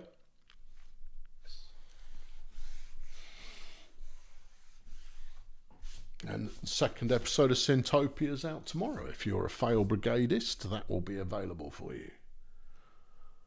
Motortown has been installed. My shaders are getting so well compiled you wouldn't believe it. I'm compiling the hell out of these shaders. They are very shady. Yeah, I think it might be in the loaders all in. I think all of us are going at once. Yeah, it's trying to compile a dozen sets of shaders in one sitting rather than just giving the same shaders out to everybody. You get a shader, you have one as well. Yeah, here's a colouring pencil, do it yourself. Anytime now. Anytime. And this is what you want from a piece of high octane video entertainment. Time to go to Stellaris. Stellaris, I don't recall Stellaris ever completely breaking. I recall it lagging like an absolute swine. We also never finished it. No, of course we never finished it, because Stellaris is like a 40-hour game, and we were trying to do as much as possible in about 6 hours. And we were having a lovely time, and then I got fed up and went, that's the end of it. What's the cadence? The new video series. DJ Doughboy, and everybody else for that matter. I stuck a post up today where we talk about the series that are coming up and ongoing. You can do that while nothing's happening here. I'm not going anywhere. No. I'm not. I mean, obviously, if this is all we've got, I'm not going to sit here for 2 hours doing it. I'll go and do something else. I'm going to eat an aniseed ball. Apparently being stuck on compiling shaders can be caused by corrupted shader caches, so we might all have to delete our cache files and try again. That'd be a nuisance if the server crashing corrupted all our shaders. That'd be It could be also the server just screwing the process over. All right, that does nothing. I've got an idea. Kill. Right, okay. I've terminated that. Yes. Now let's fire it back up. Do you alt F4 as well? Yep. Yeah. Yeah. Yep, nuked it. I'm going to go load a single player map. Yeah, probably everybody kind of force close the gate. Because shaders are stored locally, they're not stored on a server. If they're stored on a server, you're not doing it right. Right, career. I don't even know what I've got saved. And mercifully, I haven't sworn in any of the save game names. I think I'm better than that. What's this? Don't know. Just load it. All right, okay. Start. There are some updates or, yeah, whatever. Bill slung a tenner in the bucket. Thank you, Bill. Much appreciated. Bill wants the cheeky hill that we can't get rid of, naming after himself. It should be called Hill Bill, Bill Hill, or the Chill Hill Bill, or the Chill Bill Hill. And given that he slung a tenner in the bucket, I'm fairly certain that that's a possibility. This is the same sort of map, isn't it? It is the same map. Yeah, mine's loaded in, all right. Right, I've loaded the same map. It's fine. Right. Out, please. Quit. Right, Technocardi has also slung a tenner in the bucket. Thank you, Technocardi. You're also pitching for a new hamster. Look, if I got a new hamster, Jeff would kill it. Whatever the hamster was contained within, Jeff would mash that up one time, and then he'd get in and he'd masticate that thing proper good. And then when it stopped playing with him, which is how he likes to think of it, he'll play keepy uppy with the corpse. Come on. What's the matter with you? You've got no staying power. Yeah. Come on. All right, we're at 55% again. I'm going to F5 on the Nitrado web interface, which says that everything is great. Nitrado is lying. Everything is not great. Everything is poo. I'm compiling some shaders. You know, Stuck on compiling, yeah. So I quit the game and deleted my shader cache, and I'm still stuck at compiling shaders. I think what's going on, it's saying compiling shaders because it's able to push someone through. It's stuck. Okay. All right. In that case, everybody get out of the queue. Everybody out of the queue. I will bounce the server again. Kill. Terminated. Right. I've excommunicated the server. It still thinks it's compiling the shaders. Well, it's going to have. It's doing it in a futile kind of a fashion now, given I've stopped the server. Can't stop the server. See the log file. All right. You've no, lost your I can't be bothered. Log files are for chumps. Stop the server. There you go. The server has been dismanualed. All right. I will go in. We will then form an orderly queue. Just 4. You do it through Nitrado's website or the actual server manager page. That's a proper server manager page. Also, I can see how much money is in the save game. Because it tells you. And there is 3.3 million in the save game. It's basically after we made our last sale. We have done. We've dodged a bullet on that front. So if it does come back up again ever, then we'll all be groovy. Do not join the server. Let me try and solo it and see if it will let one person in. Is it worth just buying a few of the fields at a time rather than dumping them all out? That's what may have crashed it before, buying too many at once. And Yeah. just, Okay. Yeah. Well, I could buy some and then buy some others, and then later buy some others. I think I bought 8 earlier on in the week in one sitting, but I was the only person on the server. Right, there it is. Okay, let's give it a minute to, for it to recognize what it is and why it is. And in we go. Are we all waiting for you to join? I am currently joining the server. You can watch live on the internet to see how that's going about 30 seconds ago. yeah, let's just let the colonel join. It will be in the past, and then if everybody goes one at a time, it should be a relatively smooth experience theoretically. Equally, it might not be. Incidentally, for those of you who are going like, oh, that game that's coming up, it'd be great if it had multiplayer. Wouldn't it? There you go. This is what you'll be looking forward to. Multiplayer's brilliant. And that's before you consider playing with a bunch of randos. Dear me. I'm compiling some shaders, but it might be doing it for real this time. Then again, it might... Oh! Hey! I am in. Let's drop the... Oh, I've got to become the admin. Right, pick who's next and sign on up. Log in. Is it worth going through the Discord in order? Yeah, just have Andy first and then go down or something. I'll go first. And who's first then? I've gone. Just go into the Discord chat and see your name. Urban Rally Racer slung a tenner in a bucket. It wouldn't be a kernel failure video without some sort of failure happening. It's not my fault. I didn't do it. I didn't make the server crash. You can't pin that one on me. Making a truck fall over, that one, I'll own it. I'll take it. I'll ride it. Don't worry. No. All right, Fred is joining. And when Fred is safely aboard the good ship Farming... I mean, also, it'd probably help if we weren't all clustered around one area of the map, but I don't think ultimately that's going to make too much of a difference. I'm in. Fred has connected. Next, please. Right, okay, and while that's occurring, I shall gradually... I mean, what would be even more impressive... No, it's before I went on my spending spree. Right, I'll buy that one.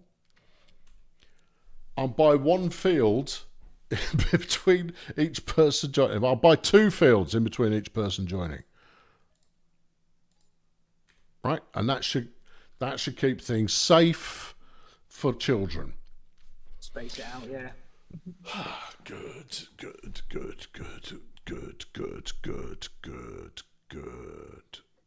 All right, okay, all right. While we're synchronizing all this caper back up again. I'm in. What book are you reading at the moment? And I will accept audiobooks, obviously, as well. I'm currently verifying integrity of game cache, so next I'll go in at the That's end. next then. That's Alright. Is that me next? Is that? no, Des is next. You're almost last, Pesh. Yeah. Blake slung a 20 in the bucket. Thank you, Blake. Retro Rewind got you collecting VHS, but you were never into movies. You always preferred TV. Besides Twister, okay, Speed, Titanic and The Matrix, we know how old you are. What should I find on VHS for maximum nostalgic effect and must-see entertainment? Well, you see, you've picked a 4-year window on VHS just before everything transferred over to being DVD first. Yeah. Yeah. Noni says the Vuvu book. You're not still reading it, Noni. It's not that good. In fact, I'd love to do it again. I'd love to do that series again and do a Vuvu book properly. As a first swing, I'm happy with the result, but I could do that much better. Dr. Gomper's written the compiled works of H.P. Lovecraft. Okay, bit of light reading, something for the kids. Andrew is doing The Lost Metal Mistborn Era 2. I can't say it is one with which I am familiar. Right. Yeah. You got the original Star Wars trilogy on VHS, the one before George went back and messed with it. Yeah. Yeah.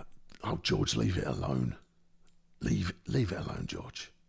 Mercifully, he now has to, and that's a good thing.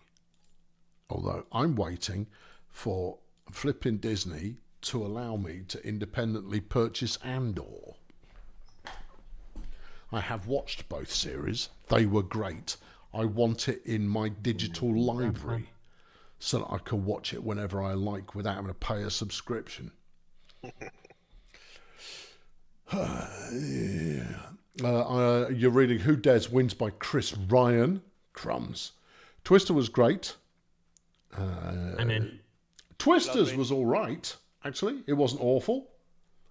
They could have done a lot worse with Twisters, the sequel. But it didn't really bring anything new to the party. But a good whatnot, no matter what. There you go. Yeah. When Maps Go Wrong and Wyatt Mappers by the Map Men. That and the Vuvu book are the only books you own. Yeah, okay. Noni, I seriously hope that the world is not wiped out in some sort of apocalypse and your book collection is all that remains afterwards, because people are going to have questions. Well, I say that. Alien architects, archaeologists in the future will have questions and they will not be able to answer them. Yeah. Could I do a book for the video series? The video series isn't going to be that long. There are 20 levels. I'm planning to stop after I hit level 20 because at that point I will also have kind of maxed out the video shop by that point. I've played through to about level 11, level 12 just on my own to begin with because I was quite enjoying it. And that's a good sign. If I was quite enjoying it and then did a video series and I'm quite enjoying it, well, what is one to say other than it's probably all right then. Don't get me wrong, it's very repetitive, but that's okay as far as a bit of narrative is concerned. Sadly, I have blown the majority of my blockbuster anecdotes already, but that's probably a good thing because I hadn't got many. Yeah, I worked there for about a year while I was trying to find a better job. Yeah. Picked Up on the Beach Again by Neville Shute. Nice. Chilwell's reading Artemis. Is that Andy Weir or is it the other one? I've read it, but I've forgotten it. You see, I can't remember what's in it. It's Ready Player One fella, right? The one where it's basically exactly the same story, but his dad was a space pilot with a leather jacket. That's about as much as I can remember from it. You're about to start listening to Snow Crash again. My problem with the audiobook for Snow Crash is that it's dreadful. It's really, really... And that goes for everything that Neil Stephenson's done, apart from... what's the code-breaking one? Cryptonomicon. Cryptonomicon, they've actually got decent narrators. Everything else, the audiobook readers are completely awful. The books are fabulous. The Snow Crash could do with that entire section about the Sumerians cutting out, which is probably about a third of the book. But the rest of it's fabulous. But as a first novel, what's not to like? Yeah. I'm full, so you'll have to take that one. I am currently into... What am I reading at the moment? Oh, if you haven't read Jason Pargin, or otherwise known as David Wong, the first book in the series is John Dies at the End. I can't recommend it highly enough. It's phenomenal. The second book is, this book is full of spiders. Seriously, dude, don't read it. The third book is called What the Hell Did I Just Read? It's fiction, and it's so funny. Yeah. Save? No. See, if I save, it'll save locally. At which point, what am I going to do? Upload the save to the server where it's in a point that is just about to trigger it falling over. I'll wait for it to settle and the autosave sit in. Andy Weir of The Martian and Project Hail Mary. The Martian, great book. Project Hail Mary, great book. Artemis, can't remember it. It doesn't save locally. Don't know what that means. Save and you click the save button. I'm currently reading Freedom Trademark by Daniel Suarez, which is the sequel to Demon, or Daemon, because it's a computer demon, also by Daniel Suarez. It's very, very good. Written in 2008 as a piece of speculative fiction, and it still holds up very well. Quite disturbing, in fact. Audiobooks are so good while driving. They are. They're also really good while you're doing anything else. That's why I like them, is because it allows you to get your reading in fundamentally while doing other things. You just can't read anything at the same time. Yeah, you're reading Julian May's Intervention. That's not one I know. Is that everybody I know, isn't it? That's not one I know. Yeah. Except Kevin, because he crashed. Bang and whiz and whiz and bang. Where did the road used to exist? Yeah. Okay, have I missed one? We've got more money left over than last time. You read on the train. I used to read on the train, but now if I start reading an actual book on the train, I've dozed off within 10 minutes. Which, don't get me wrong, I mean that's a really useful superpower. But no, I can't read on trains unless because it makes me nod off. Have I missed one? Can you do like 47 or 48? They've got a lot of trees on them. 47, 48. Yeah, I could probably do them both. Yeah, I can do it. Top of 19 and 20 also have a lot of trees anyway, so. I've got 19 and 20. We've got them. We own them. And there is a good collection of trees on that property as well. Where's the trees? In the ground. Right. I've got 47 and 48 added to the collective. There you are. Right. There we go. Here we go. There we are. Here we go. There we are.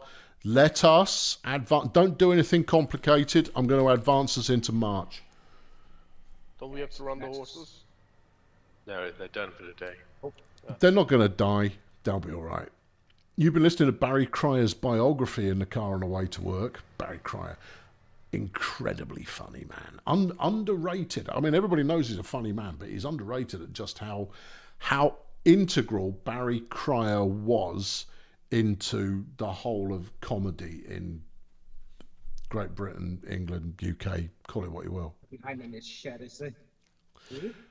Wibble Jibber's doing the Saxon Stories by Bernard Cornwell. Okay. And The Hobbit for your daughter before bedtime. Flipping heck. I imagine you're skipping the songs, right? Because they're dreadful.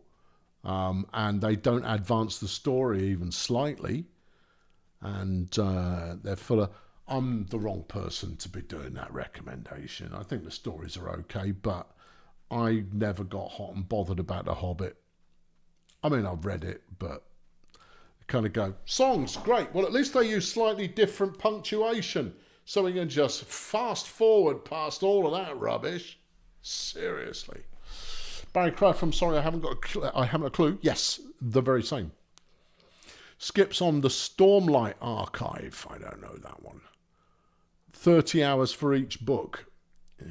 I mean, that's The Irish internet. that really. doesn't mean Good it's one. good necessarily. Obviously, I've done the latest Dungeon Crawler Carl. I think Dungeon Crawler Carl has lost its way. It's still good, but it's lost sight of it being a satire on entertainment television, in my humble opinion, and has since become a big revenge story. Bob Monkhouse was a comedy genius. He was. I'd love to read some of his notebooks because he takes it seriously, took it seriously. He saw it as craft, and that matters. As Steve Coogan's the same, is that he sees comedy as craft rather than just being funny. Obviously, neither of them are alone, particularly. Terry Pratchett was a genius. I think Terry Pratchett's cleverest move was in creating a universe of characters that he could then keep coming back to and just say, and just come up with one premise. And the premise is going to be, what if there was a fantasy equivalent of this? How will that work with the established universe of characters? And then the story writes itself. You bang in a couple of good twists hither and yon, and you're off to the races, and the book writes itself. You're reading Shades of Grey by Jasper Ford. It's Douglas Adams, or Vord, I suppose it would be. Douglas Adams got obsessed with George Orwell and a paint colour chart. Okay. Richard's on Clive Cussler and Fire Strike.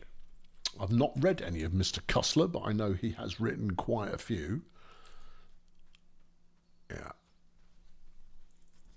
There we are. Yeah, good. Good chat. And also, I like the... hold on, I missed one. I'm Atoms. I'm reading The Earth Transformed by Peter Frankopan. Okay. Is there anybody available to give me a push?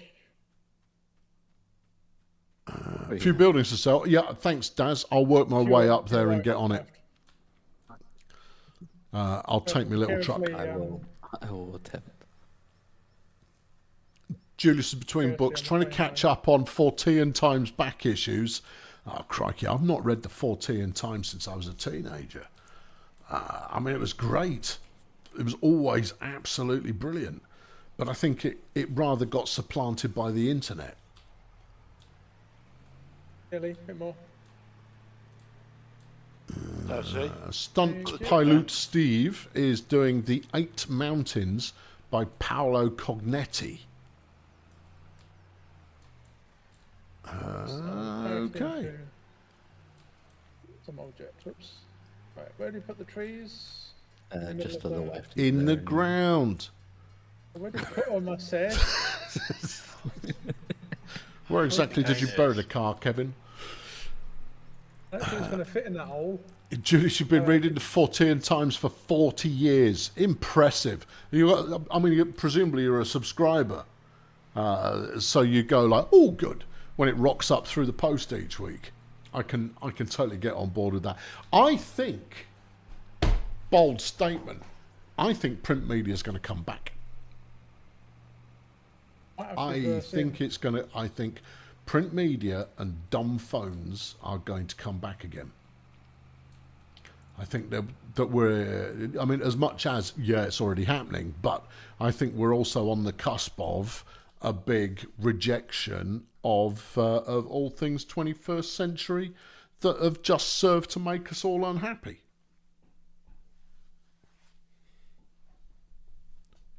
Self-excluded, obviously. I only make everybody happy because I rarely say anything contentious. Kevin, if you're struggling to connect, try, instead of moving 100 yards and then getting disconnected, try connecting and then just standing still and see if it disconnects you anyway. It still continues taking to synchronize after you join. Right, small shed. It's out of here. Pew. What about this wind turbine? It's out of here. Bosh. Okay, what else we got here? Yeah, Oh. You've got there's a couple of fences as well. Can't do the farmhouse. Boo. Should be able to sell everything. Should be able to bulldoze all of it. Come on, tree, get in there.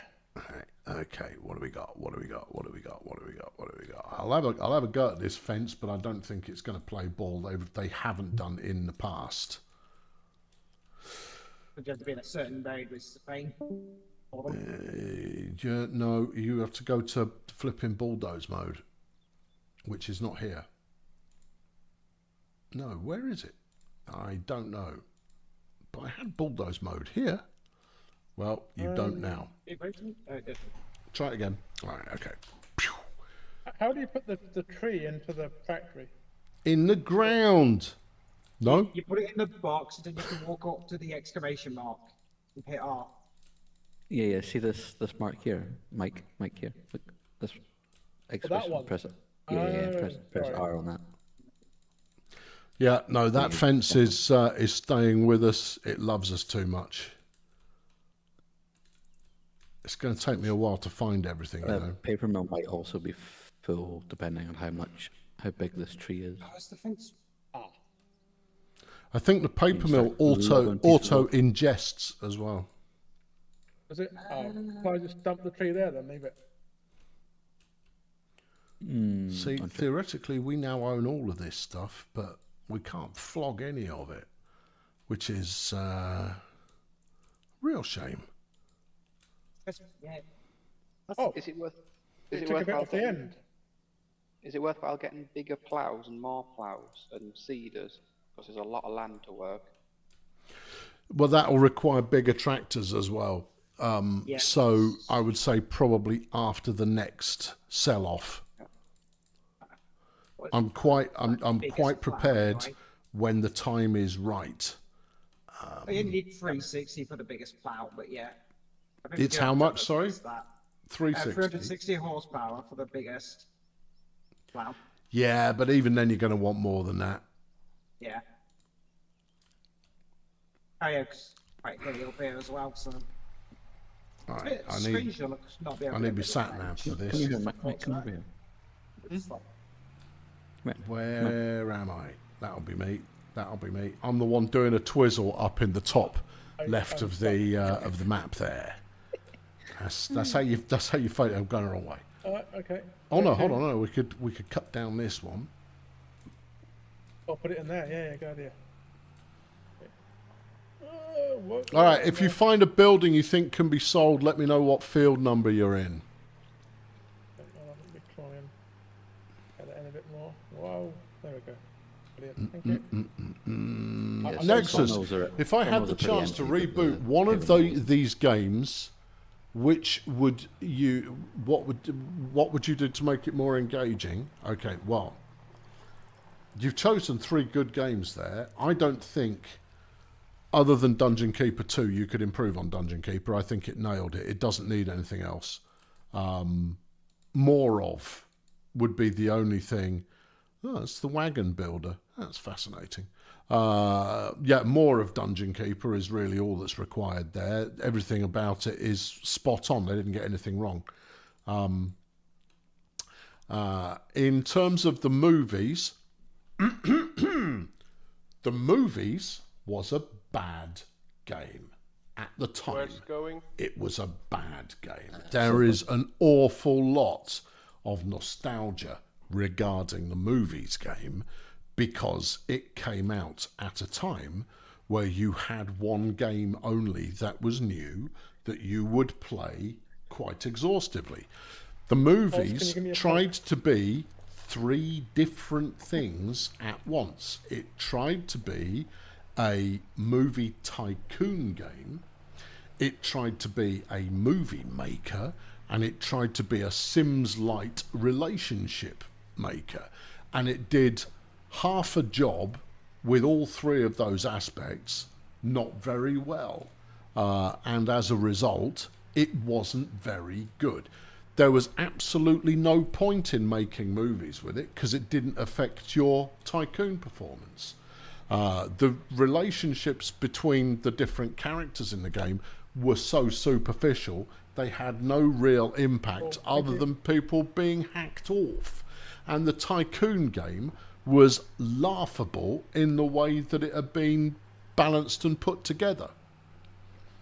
Therefore, I put it to you that if one were to make a new movie studio simulator, I would not go anywhere near using the movies as inspiration. Thank you for coming to my TED Talk. But it's a nostalgia thing. It's got a big nostalgia problem. Not a problem, obviously, because people think, oh, it was brilliant. And again, it wasn't. It was not brilliant. It was a very poor attempt at 3 different games combined into one. I bought it day one. I played it for about 20 hours and I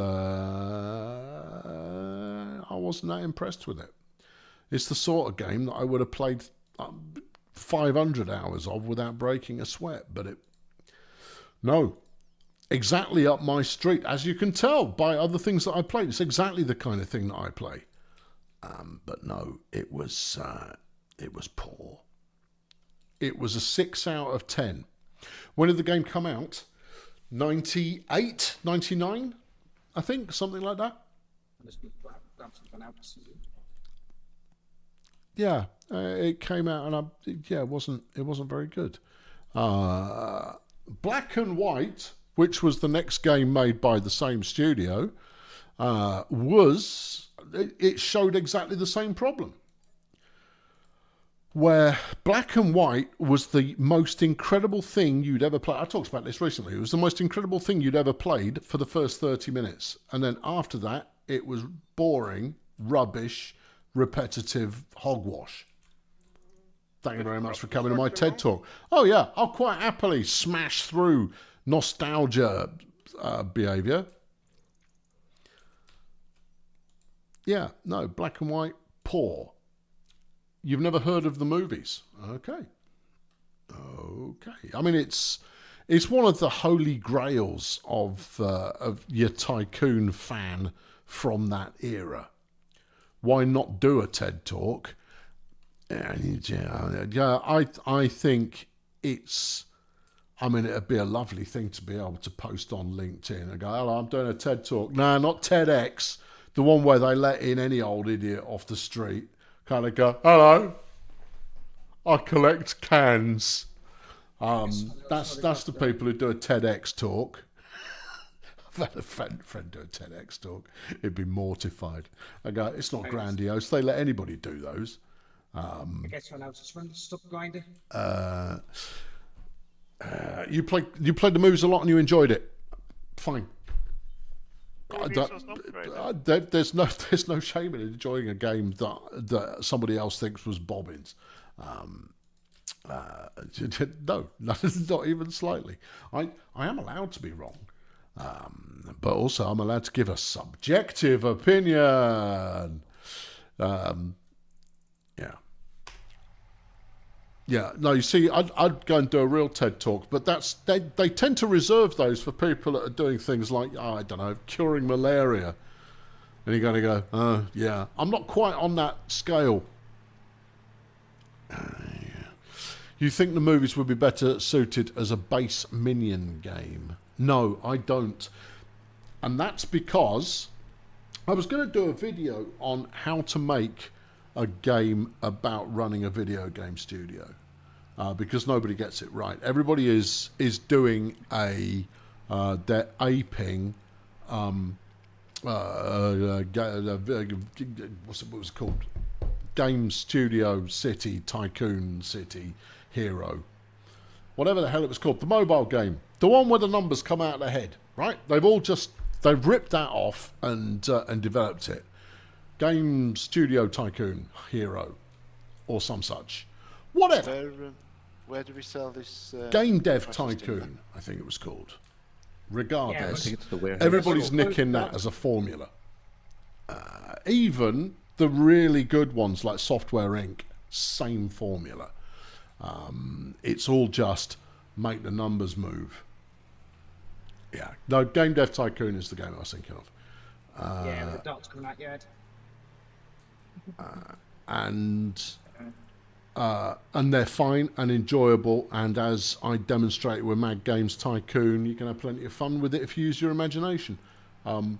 You've got to fill in the gaps fundamentally, but it misses things that would be really, really interesting. Anyway, to talk about what have we done so far? We've done Dungeon Keeper, great. The movies, mid.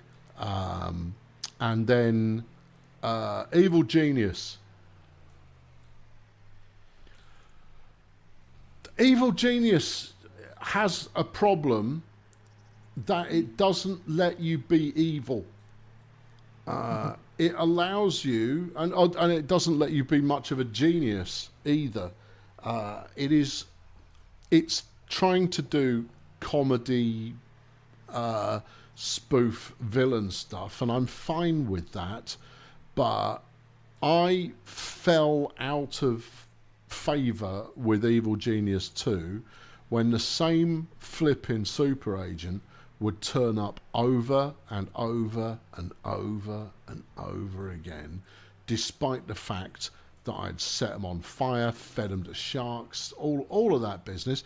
I want to kill them. Right? You should be able to kill your enemies. And it makes it just a nonsense that you can't, and deeply annoying that you can't, because you know that annoying little twerp is just going to show up again. What they need is something like the Nemesis system from War of the Ring, the Lord of the Rings thing, the first person version where when you defeat an orc, he'll come back later as a powered up orc, and he'll be more trouble than he's worth, but he'll remember the fight he had with you. Was that the one with the boxing hand in the wall? Yes, it was. Yes, it was. Yeah, they need a Nemesis system. They need your villains actually evolve over time. Your antagonist evolves. Shadow of Mordor, thanks Dr. G. Becomes a genuine character, and that's the secret to all of it, because the one thing that Tycoon games have always avoided is the introduction of character. They do simulated character where the person has one or two traits, is lazy, gets sick more often than normal people. And you kind of go, all right, and that's it as a replacement for a personality.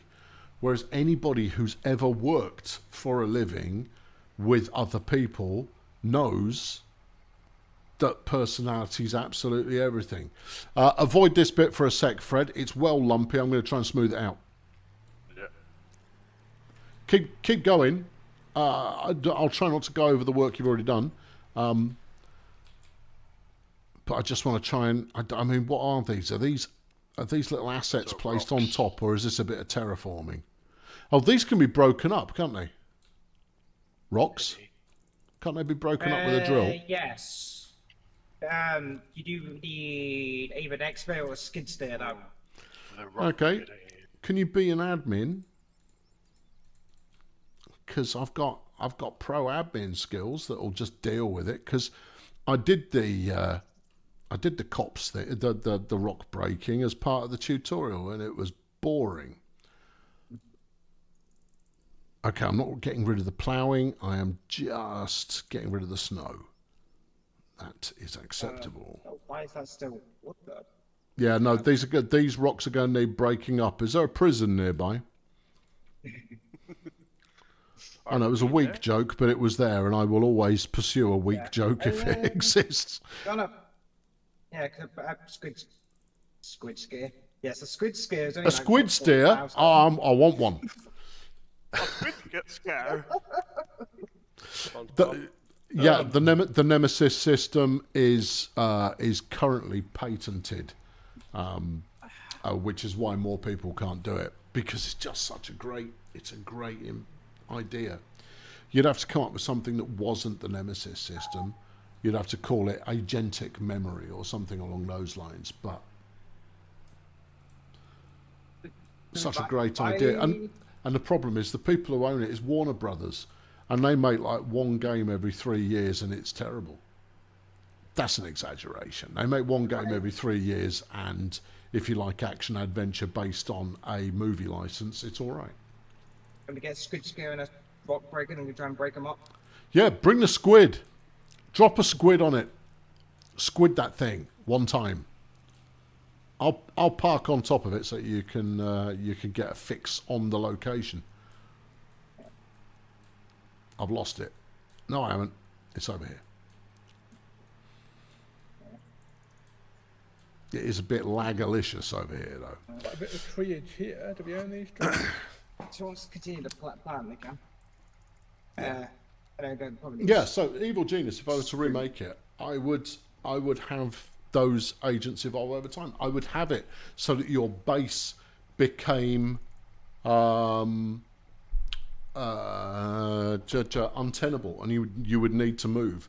I would put more emphasis on remaining undetected and not just in number goes up. I would make that gameplay a bit more interesting and a little bit more involved and a little bit more dynamic. Fundamentally, where Tycoon games need to get to is they need a storytelling element, and I don't mean in the Frostpunk basis of railroading the player down some very poor set of morality decision, big flipping whoop. What you've done is you've railroaded me down a no-win scenario, and the whole point of a Tycoon / management game is that problems will arise, but they will be problems that I have created for myself. That's why Banished is so good. Banished is still brilliant, because if you screw up the harvest, you don't know that you've screwed it up for an hour or two of gameplay, at which point all your populations start dying because you haven't got enough food. The problems manifest down the road as a result of your own poor planning, and that's fantastic. That's the stuff that creates stories, not artificially plunking in some, the reactor's blown up. Why is it blown up? What did I do? Nothing. It's blown up because we wanted it to, because we wanted to create some drama. You kind of go, well, that's cheating. You are cheating me. I am being cheated. It's like a racing game where you are guaranteed to come in second place because they've rigged it so that you get overtaken on the last corner, even if you're 3/4 of an hour ahead, because you caused the car that's supposed to beat you to crash into the back of a skip. You should never see how the puppet master is pulling the strings. It should always be invisible to you. It should always feel like it was your own fault. It was inevitable. It was your own doing. In my humble opinion. Yeah. In my humble opinion. Yeah. Jeff, you know I can see when you walk round that way. You're going to come over here. You're going to subtly lie down there, and then over the course of the next 5 minutes, you're going to inch forwards to exactly the same place you just were, at which point I will yeet you off the table again. If you would happily just lie there, we'd have a perfectly acceptable relationship and you could live on my desk. But you won't know, will you? No. Hey-ho. Are you coming, Daz, or what? You just driving something slow? Oh, there you are. No, I see you. I see you. My playthrough of Depraved was fantastic. Didn't I only play like 5 or 6 episodes of that? because I played it early access and it desperately needed a little bit more work.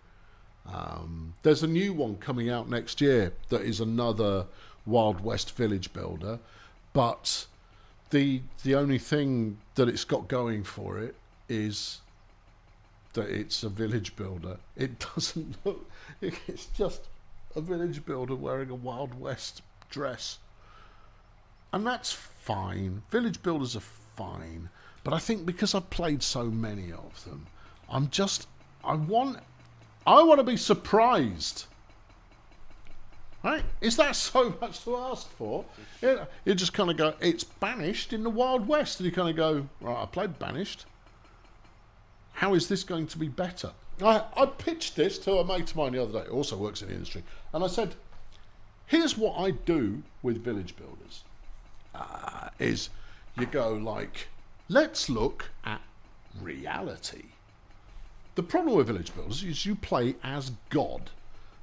But you are God without godlike powers. But you do have full ownership over everything. And that's fine. I've got no real truck with it, except that it's been done. Now, here's how I would do a Wild West village builder. I would first, this is important because it's going to sound like I'm talking about some kind of work sim. No, you maintain the same angle of view, right? So you're still, here he comes, still looking at isometric top down, but you know, with a bit of angle if you feel like it. But you are the first people to settle that area. It's you and your family, your main character and immediate family, and your homesteading of some fashion or another. And you set up some form of Wild Westoid business. Maybe you're raising a very small amount of cattle. Maybe you've decided to set up a saloon at Nice Work Daz. Whatever it is, maybe that's what you set up. You can't snowball because, I mean, the thing about the Wild West that is worth bearing in mind, they were fundamentally subsistence farmers to begin with. Until, I mean, obviously subsistence farming had been learned by that point. So you could use a thing called money to buy food with. But as the only family in this newly established town, there's no one to buy and sell to. So you can't just kind of go, we will send it to market. Where's the market? There isn't one. Maybe you establish the market and over time, other people will move in to the area as well. And over time, they'll establish other businesses. And you kind of go, well, this doesn't sound so different so far. You kind of go, yeah, but you're not the one building the sawmill. Unless you buy out the land and you decide, right, let's build a sawmill on there. And you try and monopolize or become the tycoon of that town. You want a reason to hate the guy who runs the general store, right? And not some artificial made up reason. You want a genuine emotional response to the people that run the buildings in town. You want to be able to associate the backstories with when they turned up. And I'm not talking about the Sims particularly. It could be he refused to sell me that thing that time because he'd agreed to sell it to someone else instead. And as a result, all my cows died. And that was pretty poor. Right? That's the evolution. It's the storytelling that is missing. You can still play a tycoon, but give people fewer powers. You could end up running the entire town and the tavern and the brothel and the blacksmith and the stables, all of it, right? Simply because you've bought it out and you've hired people to work there.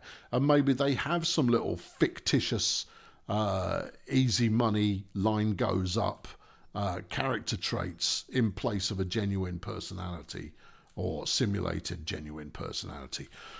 Fine. But having an emotional reaction to the other characters in the town is all important. Like the Guild 2, I played the Guild 2. I didn't get on with it at all.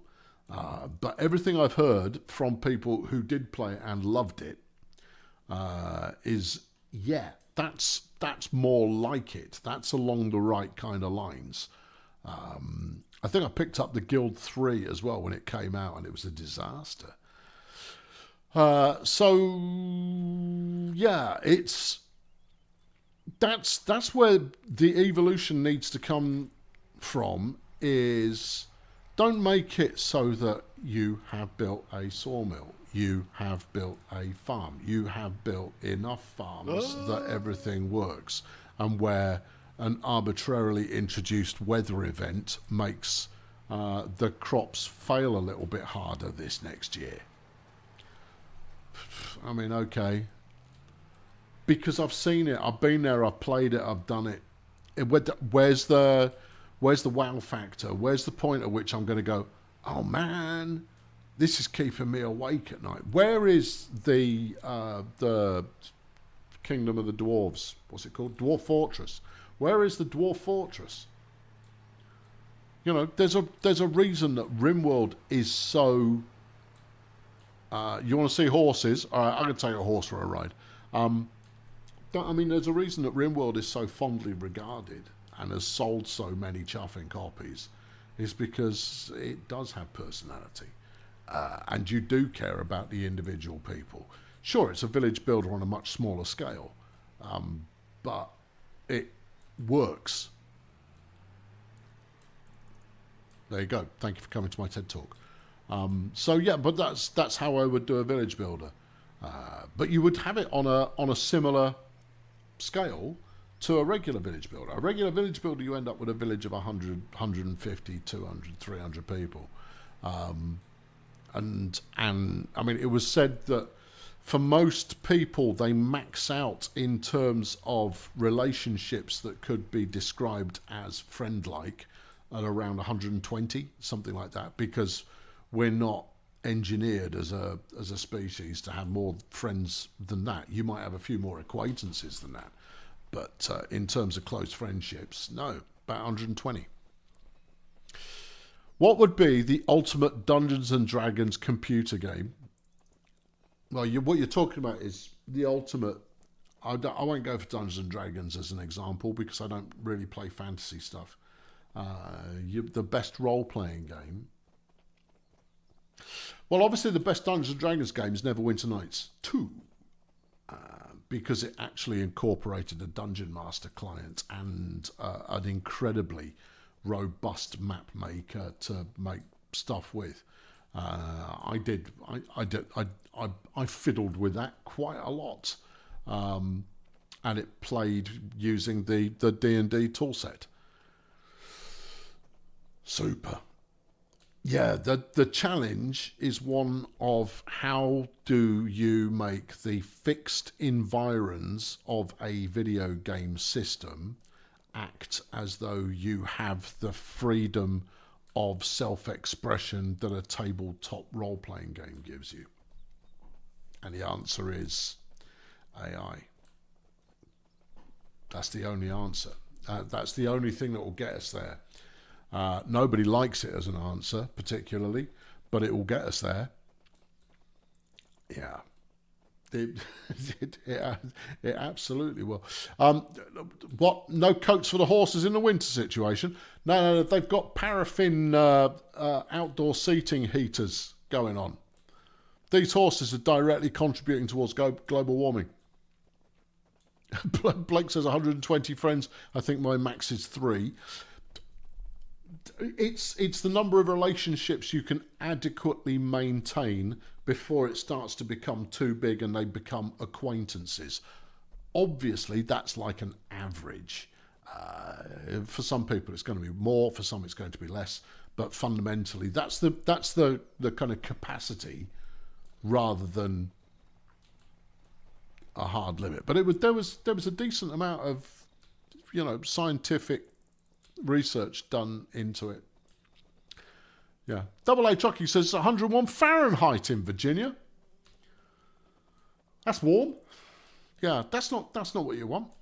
No. There it is. The voice channel for Discord is still unmuted. They're just now they're task focused. Would I recommend Neverwinter Nights? No, I wouldn't. I think the one that I'd recommend, and this is only based on my own family of Herberts who've played it, would be, is it Divinity 3? Discord people, one of you must have played it. What was the hot darts flipping fancy RPG from a couple of years ago? Pretty sure it's Divinity 3 or 2. Pretty sure. I'm going to have to look it up. I don't play them, Tim. That's the thing. I don't play computer role-playing games because they don't let you role-play. The only one that I've even remotely got on with is one of my favouriteest games ever, and that's Cyberpunk. Divinity. Yeah. No, it's Divinity Original Sin 2 would be the one I recommend. It's 9 years old. Overwhelmingly positive, 178,000 reviews, and it's currently on sale for £7.50. That'd do you. Baldur's Gate 3. My daughter worked on Baldur's Gate 3. She's a voice director for video games. Baldur's Gate 3, yeah, that was big. But I think, yeah, no, that's the one you were thinking of. But it was from them. They made Divinity Part 2. But if you just wanted to chance one and give it a spin, I'd go with Divinity, because D2 was apparently all that. There you go. But I don't play them because I don't like them. There you go. That's why I don't play them. I want more control over my game, particularly in games where they pretend like you've got control over everything. And I find the limitations in role-playing games particularly egregious. Right, because you can't ever play the role the way that you would want to. How hot has it been in England? We got up towards the 100-degree mark a couple of weeks ago, but only for a few days. Apparently we got another one inbound, another heat wave coming up that will be just as much fun. New records, how warm it was on the night time. New records. Well, it's the warmest June on record. Yeah. And actually, I'll tell you something. It was quite nice here. Yeah. Slightly more northern, slightly coastal. Bit of a microclimate. I think it topped out at 29, 30 degrees one day. Certainly not where I was before, where it hit like 38 degrees or something flipping ridiculous. No, it was all right. It was quite pleasant. I had no problem sleeping. It was all good. Did I play any of the Fable games? I played Fable 1 when it first came out. Played that on the Xbox original, the OG Xbox. That was okay. but it never fired me up sufficiently to want to play the sequels. But it was okay. Yeah, but I'm not the target audience. Yeah, it's going to be above 30 degrees next week. It's going to be above 30 degrees next week. Yeah. What's next on the list then? Have you not got enough to do already? We got ploughing, seeding, trees are cutting, and then containerizing and selling, and making sure all the mills are topped up. It's slightly formulaic. And you can add lime spreading on top of the ploughing before seeding if you really want more work to do. Bit of lime if you fancy it. I'll whiz it through in the next 10 minutes or so. I'll whiz it through into April, because those then who fancy doing a big mow can do a big mow. There's loads of trees to do up near Field 19. Yeah, I guess I'm keeping the server running this week. There's a fair bit to do. Yeah, but it is a super El Nino year. which is worth taking into consideration. It's the AMOC we want to be worried about. Yeah, enjoy these roasting temperatures, my Northern European friends. When the AMOC's knackered, it's going to be cold all the time. It's all right. We've got somewhere between 20 and 50 years before that's going to be a factor. So there you go. Drink it in. I think Daff is on the way to help you. Yeah, but it's going to be well cold because the temperatures in this part of the world should be. We are on the same line of latitude as as kind of the north half of Canada. You know, the cold bit. Yeah.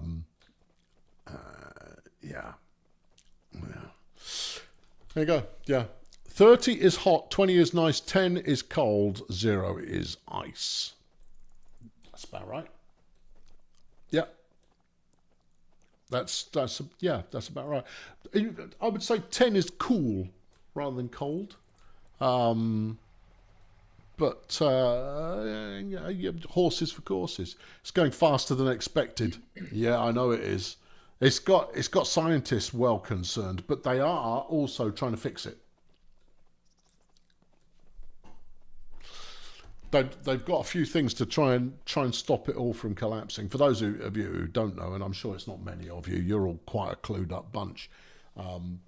There is a water current that runs from Antarctica up to the Scandinavian coastline via the Gulf of Mexico and other warm bits, and then the cold water from the Antarctic gradually gets heated and brought round to Northern Europe, where it raises the ambient temperature by a good few degrees before then being pushed back down, and it circulates back down to the other end of the planet, where the cycle repeats.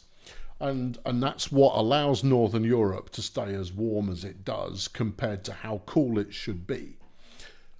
Now, the problem is when you start adding a whole bunch of fresh water into the mix, that water sinkage that allows it to be transported back down to the southern hemisphere stops working. And obviously when ice starts melting on the way, you get a whole bunch of fresh water mixing in, which stops the flow from flowing. And the thing is, when this thing stops, it's stopped. Permanent. There's no restart. I mean, something else might come up in its place over 1,000 years, and it will possibly follow a different route, might follow the same route. No one can say for sure. But fundamentally, when that thing stops working, it stopped working, and it's due to a lot of melt off of glaciers and icebergs and Antarctica and business and all that kind of stuff. So there you are. There it is. There you go. And it's currently in a oh boy, that's not good kind of setup. On. They are. Dun, dun, dun, dun, dun. Yeah. You've been at -35 in Finland. It was a bit peaky. Yeah. Yeah, I mean, that's big coat weather, that one. You've got to put your big coat on for that one. That's a very British from the 1980s statement. Obviously, we still use it now. Put your big coat on. And I'll put my big coat on.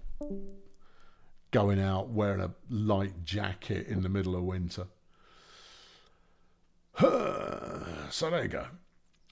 Yeah, I'm not a climate scientist, but I read some stuff. I know some things, and you know, because the thing is, if that's true, nobody makes any money out of it, right? It's the people who are making money currently wanting to go, no, it'll all be fine. Please keep paying me loads of money. And you go, oh, all right then. You said it'll all be fine. I've got no reason not to believe you. Oh, I bought myself a big coat last year. I tell you what, when it was chilly in the winter, I put it on. It was brilliant. It was lovely. It's like wearing a sleeping bag. Yeah, good. Right, I need to do something more productive than just running around. It's been a long time since I did anything productive. I should do something. What shall I do? What do I want to do? There's Daft with a tree, which he'll obviously hit me with. Not because I'm stood in the way of the thing that he's driving towards. Yeah. Okay, what is the plough situation? How many ploughs have we got? We got just one. One big one and one small one, I think. Yeah, I've got the little one. I'm doing field 19 at the moment. How little is little?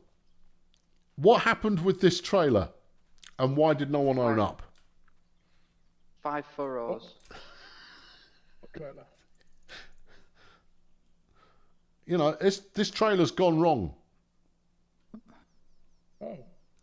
Yeah, it's Yeah. been a bit peaked on, isn't it? Yeah, you see, I mean, they've detached the truck and just kind of just left this here and kind of gone, someone will figure it out.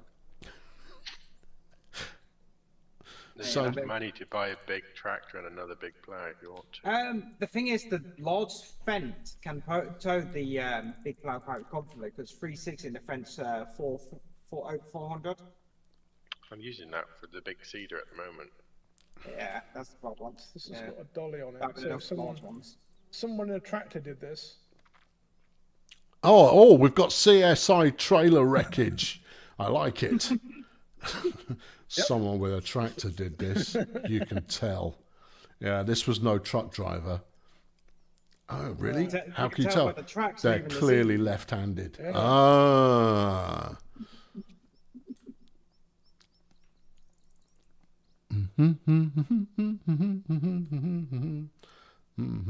I'm surprised we've got so little stuff sat outside the shop. I'm not that surprised, obviously, but I'm quite surprised. What's in the bargain basement this month? We got a class. We got the Convio Flex 1380, always a winner. We got the HR6040 RCS plus BTF R6030, one of my personal favourites, and then the TSA 30,000 banger. What does it do? Hauls poo. Great. Don't need any of that. Not right now. I'm having a look at big tractors. Has anyone got a big tractor they really like? You're all allowed to look at the catalogue and go, I really like that one big tractor. I like that one. Vario 900, I think. Big Or class. 1000. The Vario 900, which will be a Fendt. Yeah. Unless I am mistaken. Why not the 1000? What's the 900 got going for it that the 1000 Yeah, doesn't? sorry, the 1000. Sorry. Yeah. That one's even bigger. Look at the size of those tires. Tires, We have a even. class. We haven't got a class one. You what? The C112. We don't have a class. That's true. I'm loving that you're all staying true to the cause. Well done. Good work. You know not to say it because I'll bite your head off for no good reason. Are you thinking of the Zerion 12? Yeah. That thing's going to be slower than dirt. Apparently it does 50. That's not that slow. Yeah. You go Oh, hold on. find It's it got and a find crawler the bottom, track. Pull the damn stupid thing out again. You've got the crawler swap track the tracks for broad. tyres. Can it have wheels? No, Yeah. it can't. Come on, tractor. So, switch it from class to Telelog or Michelin. Beefy. Flipping it. That's a lot of tyre action going on there. How much does one of these sets back? 580 grand. How they have the temerity to charge us more for putting wheels on it than having a stupid Caterpillar track? It should be less. It should be less. It's way less engineering. I mean, it's ugly. This is one ugly tractor. And it only It's comes in... against physics, Hold on, isn't it? what's the American they one should- look like? Yeah, they charge you an extra. Oh, the 30 American for one, tracks. it's not only ugly, but it's got stupid indicator stalks out the back as well. Right, it currently does 585 horse. Yeah, we want more than that. Yeah, let's bump it up to 650 horses. Does it want a front weight? Yes, boy. We'll put a ton and a bit on the front. Lovely. Additional weight? Yeah, man. Yeah, go on. Really, really absolutely weigh this thing down. I don't think you need to do that. No, I don't think you need to do that. Can we have wheel weights in this, please? We don't want twin wheels. Twin wheels look stupid and they're just going to run into everything. It does have a gun rack for the American version. Nice. Nice. And somewhere to hang your flag. Because you're not truly American if you've not got a flag draped over everything. Right. Yeah. I don't think It's expensive. How much was the pricey plough? Was it under 200 grand? 75. 235. 75. 75k. The biggest plough. I'm going to go look it up. I'm getting conflicting information here. Cultivators, no, ploughs. Nice. So the Cavernland PW100-12. Nice.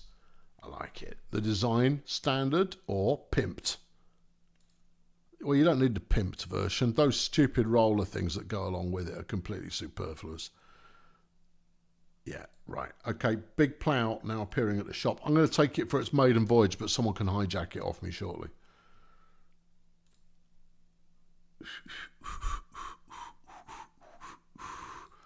Right, let's go and get a fat, ugly class.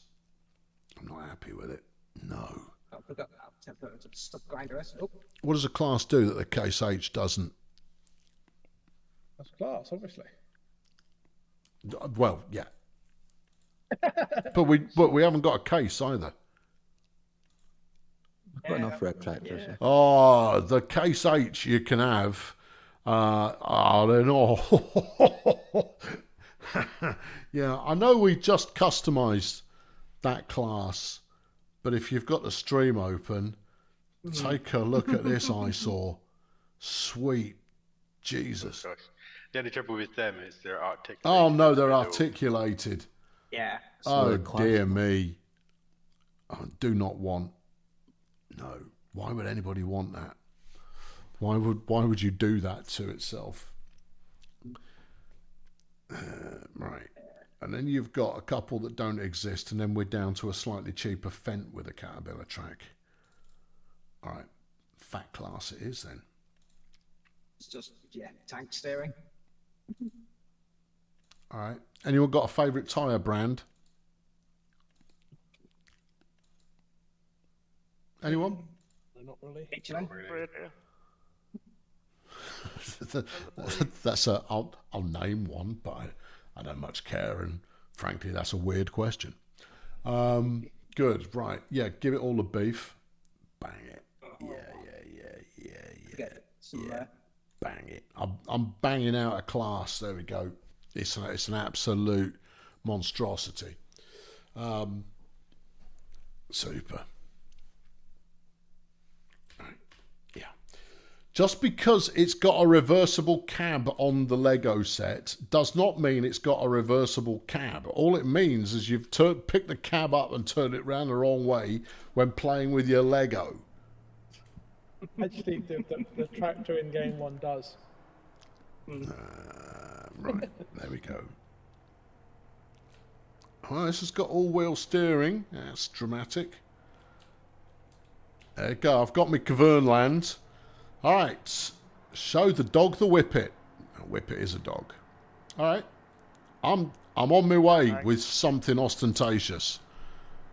Apart from the disco lights. The disco lights are a little bit understated, I'm not going to lie. Oh, because the tank scrobes. Oh, no, we can't go that way. I am not taking this thing on the ferry. I do like how it is muscular enough to go, no, I'm afraid not, Mr. Plough, we're going this way. And the plough goes, but I'm stuck on 8 things. And the tractor goes, yep, we're going in. Oh, I might have actually got this wedged. Come on, get round. I bought you extra horsepower, you big pansy. Get the forklift to come and help. I can't believe how gutless this tractor is. It's just one bit of metal. You could bend that, no problem. No, I've got this. I've got this well jammed. Hang on. I'm sure I can get out of this. Had Austin I'm just going Powers. to have to do a turn on the flipping train track. That's all.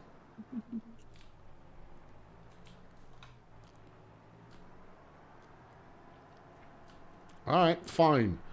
Fine. Can't get that done in any meaningful. Needs a big turning circle. And I take everything back about it being slow. It's not. It's quite whippy.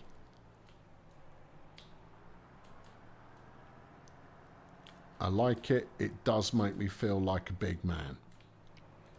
That's why you buy a big tractor, right? It's so you can feel like a flipping ledge. Right, okay. It is I, the Intimidator. Right, there you go. Yeah, I'm stuck on a fire hydrant. Just rip it out of the ground. Instantly crashes. Okay. I Actually, have that's not second crash in about 2 crashed. minutes. I got stuck on a fire hydrant. There's a difference. Was that a drift? It did look like a drift, but I suspect that was just an aberration based on having four-wheel steering. Who's that up me trumpet? The sun. Oh, okay.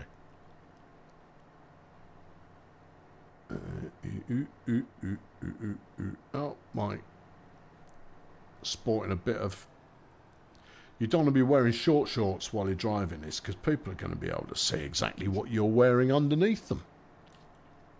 I mean, that might not be a consideration that many people have, but, you know, it's something to be aware of. If you're wearing revealing summertime lower torso wear, they'll be able to see right up your gusset. Now, I mean, having windowed panels there is obviously quite useful, because you do need to be able to see what's going on directly below you as you're mowing through hordes of school children at a bus stop. But you know, it does sacrifice a bit of privacy.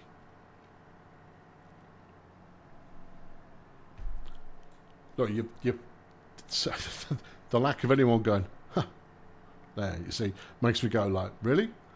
Did I not find any mirth in that at all? You're going to go, are you serious about mowing children down in a tractor? What a monster. Why are we still here?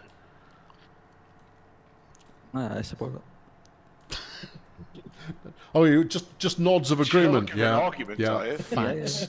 Facts. Did you It could want us to equally be, disagree? I don't know where he's going. It was shorts in a tractor. What? I mean, you could just wait. He'll be over it in a minute. And then he'll be on to the next thing, and maybe we'll care. Maybe we won't. Yeah, I know, but I mean, there's no guarantees in life. Is there a Lamborghini tractor in the game? I don't believe so, but you can probably get it as a mod. This one. I mean, Lamborghini was originally a tractor manufacturer before it started making fat sports cars. And I believe, I mean, obviously, if you're Clarkson, then obviously you get the Lamborghini. Obviously, because it's an easy joke.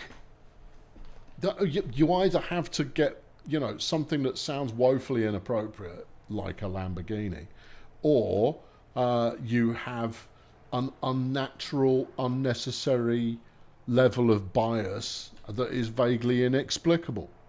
They're only rebadged Deutz tractors anyway. Yeah, Right. Which bars? Can I get this bad? It seems to me like I'm ploughing over the same bit repeatedly, or do I just need to drag it forward until it gets into a position? Drag it forward and it'll swing over. Sometimes there's a mouse. Gotta wiggle. Oh no, this works. Oh, I like it. Oh, this is actually kind of, this is one of the better plows that I've used in Farm Sim, because part of it drags directly behind the tractor, and the tail end follows its own path. Now I realise I'm making a pig's ear of this at the moment, but that's just because I'm working it out, and there is a heck of a lot of lag. I get it though. I get it. I like it. This is a good plough. There you go. That's my review. Plough reviews with Uncle Colonel Failure. Yeah, I like it. It's pretty good. You like the tractor now as well? No, I'm wheel spinning. Should not be wheel spinning. I brought so much horsepower. Well, yeah, but that would make you wheel spin. Should have kept the tractor, the Caterpillar tracks on there. Knackers. Right. I think at the moment, I was hoping to fill in a blank there, but I think that blank is there because it cannot be currently ploughed. Ploughed currently or ploughed currently. It's driving in the middle of the road, so technically don't own it. Drives more off to the Yeah, side. no. I saw on the map that is basically the road that we are ploughing once again. It thrills me that we're able to do at least some of that. I think they could do so much more with maps in this game. So much more. And it would be revolutionary as well. If they built... Because what they've done is they have built the majority of the map using development tools. So the stuff that they build the game with. But they've done some late... Oh, I need to press Y. But they've done some later additions using an in-game map editor, which is why you can remove some bits because they were done with the in-game map editor, and other bits you can't because they were done with the dev tools. If they did it so that they had to do everything with the in-game editor, you get two benefits. Benefit number one is you, as the player, can now remove everything. Ooh. Secondly, if there's something they want to make using the in-game editor that they can't, they will improve the editor so that they can, making the editor better for players as well. Double win and so much more flexibility and ownership over the map. Thank you for coming to my TED Talk. I do a lot of TED Talks these days. Yeah. But that would be transformational. I shouldn't have to settle. If I bought the land, I shouldn't have to settle for someone's pigging farmhouse that their grandfather built with his own bare hands in the middle of the Civil War or whatever. No, I should be able to just set fire to it. I go, thanks, I'm going to turn it into a turnip field. Turnips are the future. This is the past. There's no room for sentiment in the farming game. Right. Phil's been a member of the Fail Brigade for 77 long months. Thank you, Phil. Afternoon, Colonel, and all of chat.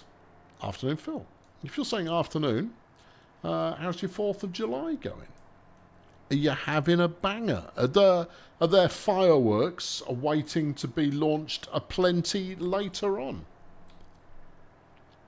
One would rather imagine, given that, I mean, you know, the only reason we still do bonfire night is because we like fireworks and we need an excuse. We're not actually that bothered about burning some fake Catholics on a bonfire these days. No. That's just the excuse to have some fireworks. If we didn't have a firework festival, it would be necessary to create one. So go, oh no, it's an important memory from it's an important historic. No, it's not. Nonsense. It's not a public holiday, so it's not that important. Tell me I'm wrong. You can't, because I'm not. Right, there you go. Yeah. It's not the reason we still do it at all. It's literally just because of it's senseless tradition. Daz, have you got a new favourite vehicle there that you just like toddling around in and going, woohoo, gonna smash up some rocks? Watch me. I got a stump grinder on it. You've got a new stump vehicle. It's nice. It's kind of like the cart out of Satisfactory. Which, incidentally, I will be going back to Satisfactory when I have rebuilt my my urge to build automated stuff. I can't keep that thing at bay for long. My urge to build automated stuff will return sooner rather than later, but at the moment I'm inoculated against it thanks to having a lovely time in Alchemy Factory.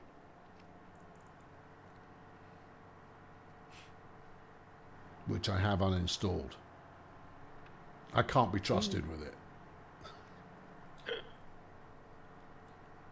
No game, you lied. Yeah. I can't believe how much fuss this class is putting up with this plough, given that we went for overkill on everything. Now that should be getting all of it. Oh yeah, and more besides. You put it in charge of a professional plough artiste like Kevin and it'll be even better. If you want to try automating stuff, try Foundry. I'm pretty sure I have done. Is that Anyone the in slightly position to get a blocky container one for Field 20? where the resources are finite and you're actually digging them out of the ground? Is that the one I'm thinking of? It is, yeah. Yeah. I liked it conceptually. I didn't like the aesthetic particularly. And I realised that is a knucklehead reason not to like it, but there you are. You were playing Alchemy Factory until my members video made you put library books on shelves. I finished that, you know. I carried on playing. I couldn't leave it half done. Okay, you want to go with this one? Done it twice now. I'm done. Scribbling with this, the last of this one. I was getting and I uninstalled that after completing it because I go like, you'll just do it again. You'll do it again. Seriously, how is this tractor struggling? I mean, it is a hell of a lot of plough, and if I was a professional, I'd be lifting the plough. And you've put, what, a couple more extra tons in weight?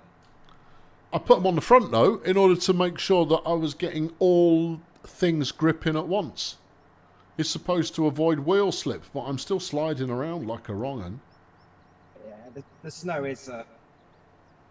Does it really affect grip that much, given that we Yeah, it does. ploughed all the snow under? Oh yeah. Mm-hmm. I'm not sure about playing them over, so... One genuinely lifts ploughs on the corners as well, rather than... I like the way you phrased that. One generally lifts ploughs go around the corner, inferring that one would be you, and not one would be me, and therefore that is a high quality diss. I approve.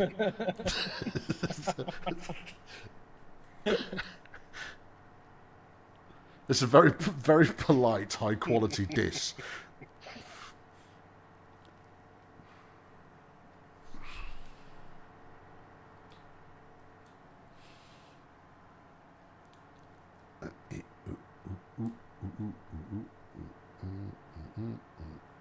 There is a lot of tractor action going on around here. I like it. We're like a bunch of farm locusts who rock up, ruin it, move on to the next one. It is struggling particularly to go right, and that's because if I turn any more, no, actually turning this much, you can see I'm actually, the plough is rubbing up against the articulated wheels at the back that don't really want to go round and round when you've got... I'll tell you what, I'll lift the plough. Hey, look at that, we're moving. Woohoo! Oh, now we're going sideways. Why are we going sideways? Because the wheel was jammed up against the plough. It's the plough's fault. Yeah, it's not your fault, it's the plough. Oh, well, that's okay then. Yeah, as long as I'm not in any way culpable. No, definitely not. No. Culpability? You? No. Absolutely 100%. Definitely not. Right. I started playing earlier on. I picked up a couple of titles off my wish list. I think I picked up 3. And I picked them up not because I was... every game I pick up has the potential to be video-based at some point. But sometimes I just kind of go, quite fancy playing that. And that's a different category to, oh, that'd be a good one to play with the kids. We play the genre that has become known as friend slop, and we love it. Can't get enough of friend slop. It is delightful. Anyway, what did I pick up? I can't remember. Well, that was a slightly disappointing end to that conversation. No, wait, hang on. I picked up the Spotter Dig or Die. Is that what it's called? Anyone? It's something Spotter, something Dig. Dying might be something I've made up, but there is death in it. What is it? It's a slightly old school retro-y but colourful graphic-y looking 3D. You're in the post-apocalyptics. You're a dude running a spotting station, and you have to dig up resources in order to fuel the next thing. And wrong-uns come at night, and you've got to scrag them. You nailed the name, by the way. Did I? Oh, yeah. I'm the man. I played that for about an hour and a half this afternoon. How is it? It's all right. There you go. That's my review. Thanks so much. You going to make a video on it? Nope. You going to play any more of it? Yeah. Yeah, probably will. I found it quite enjoyable. But beyond that, it's all right. It's not much storytelling that I can do with it. That's the reason not to do video, is if I'm going to go, I'm gonna struggle to make a compelling narrative here. I'm going to struggle to make a non-compelling narrative, and in fact, any kind of a narrative at all. So there you go. That's the Spotter Dig or Die. It's quite good fun if you like that kind of thing. A lot of digging, getting materials, leveling up your stuff, and then using mounted turrets to shoot zombies in an almost tower defensey kind of a way at night. Not bad. Pretty cheap, though. And it was cheap before the sale as well. It's like they know it's not a big game. Later on, apparently, you can find parts for a Mad Max-style car and drive it around a bit. But I'm not feeling like it's going to be that special. It's quite stylish. I quite like the styling of it. There you go. That's my review of that. What else did I pick up? I picked up Calyx.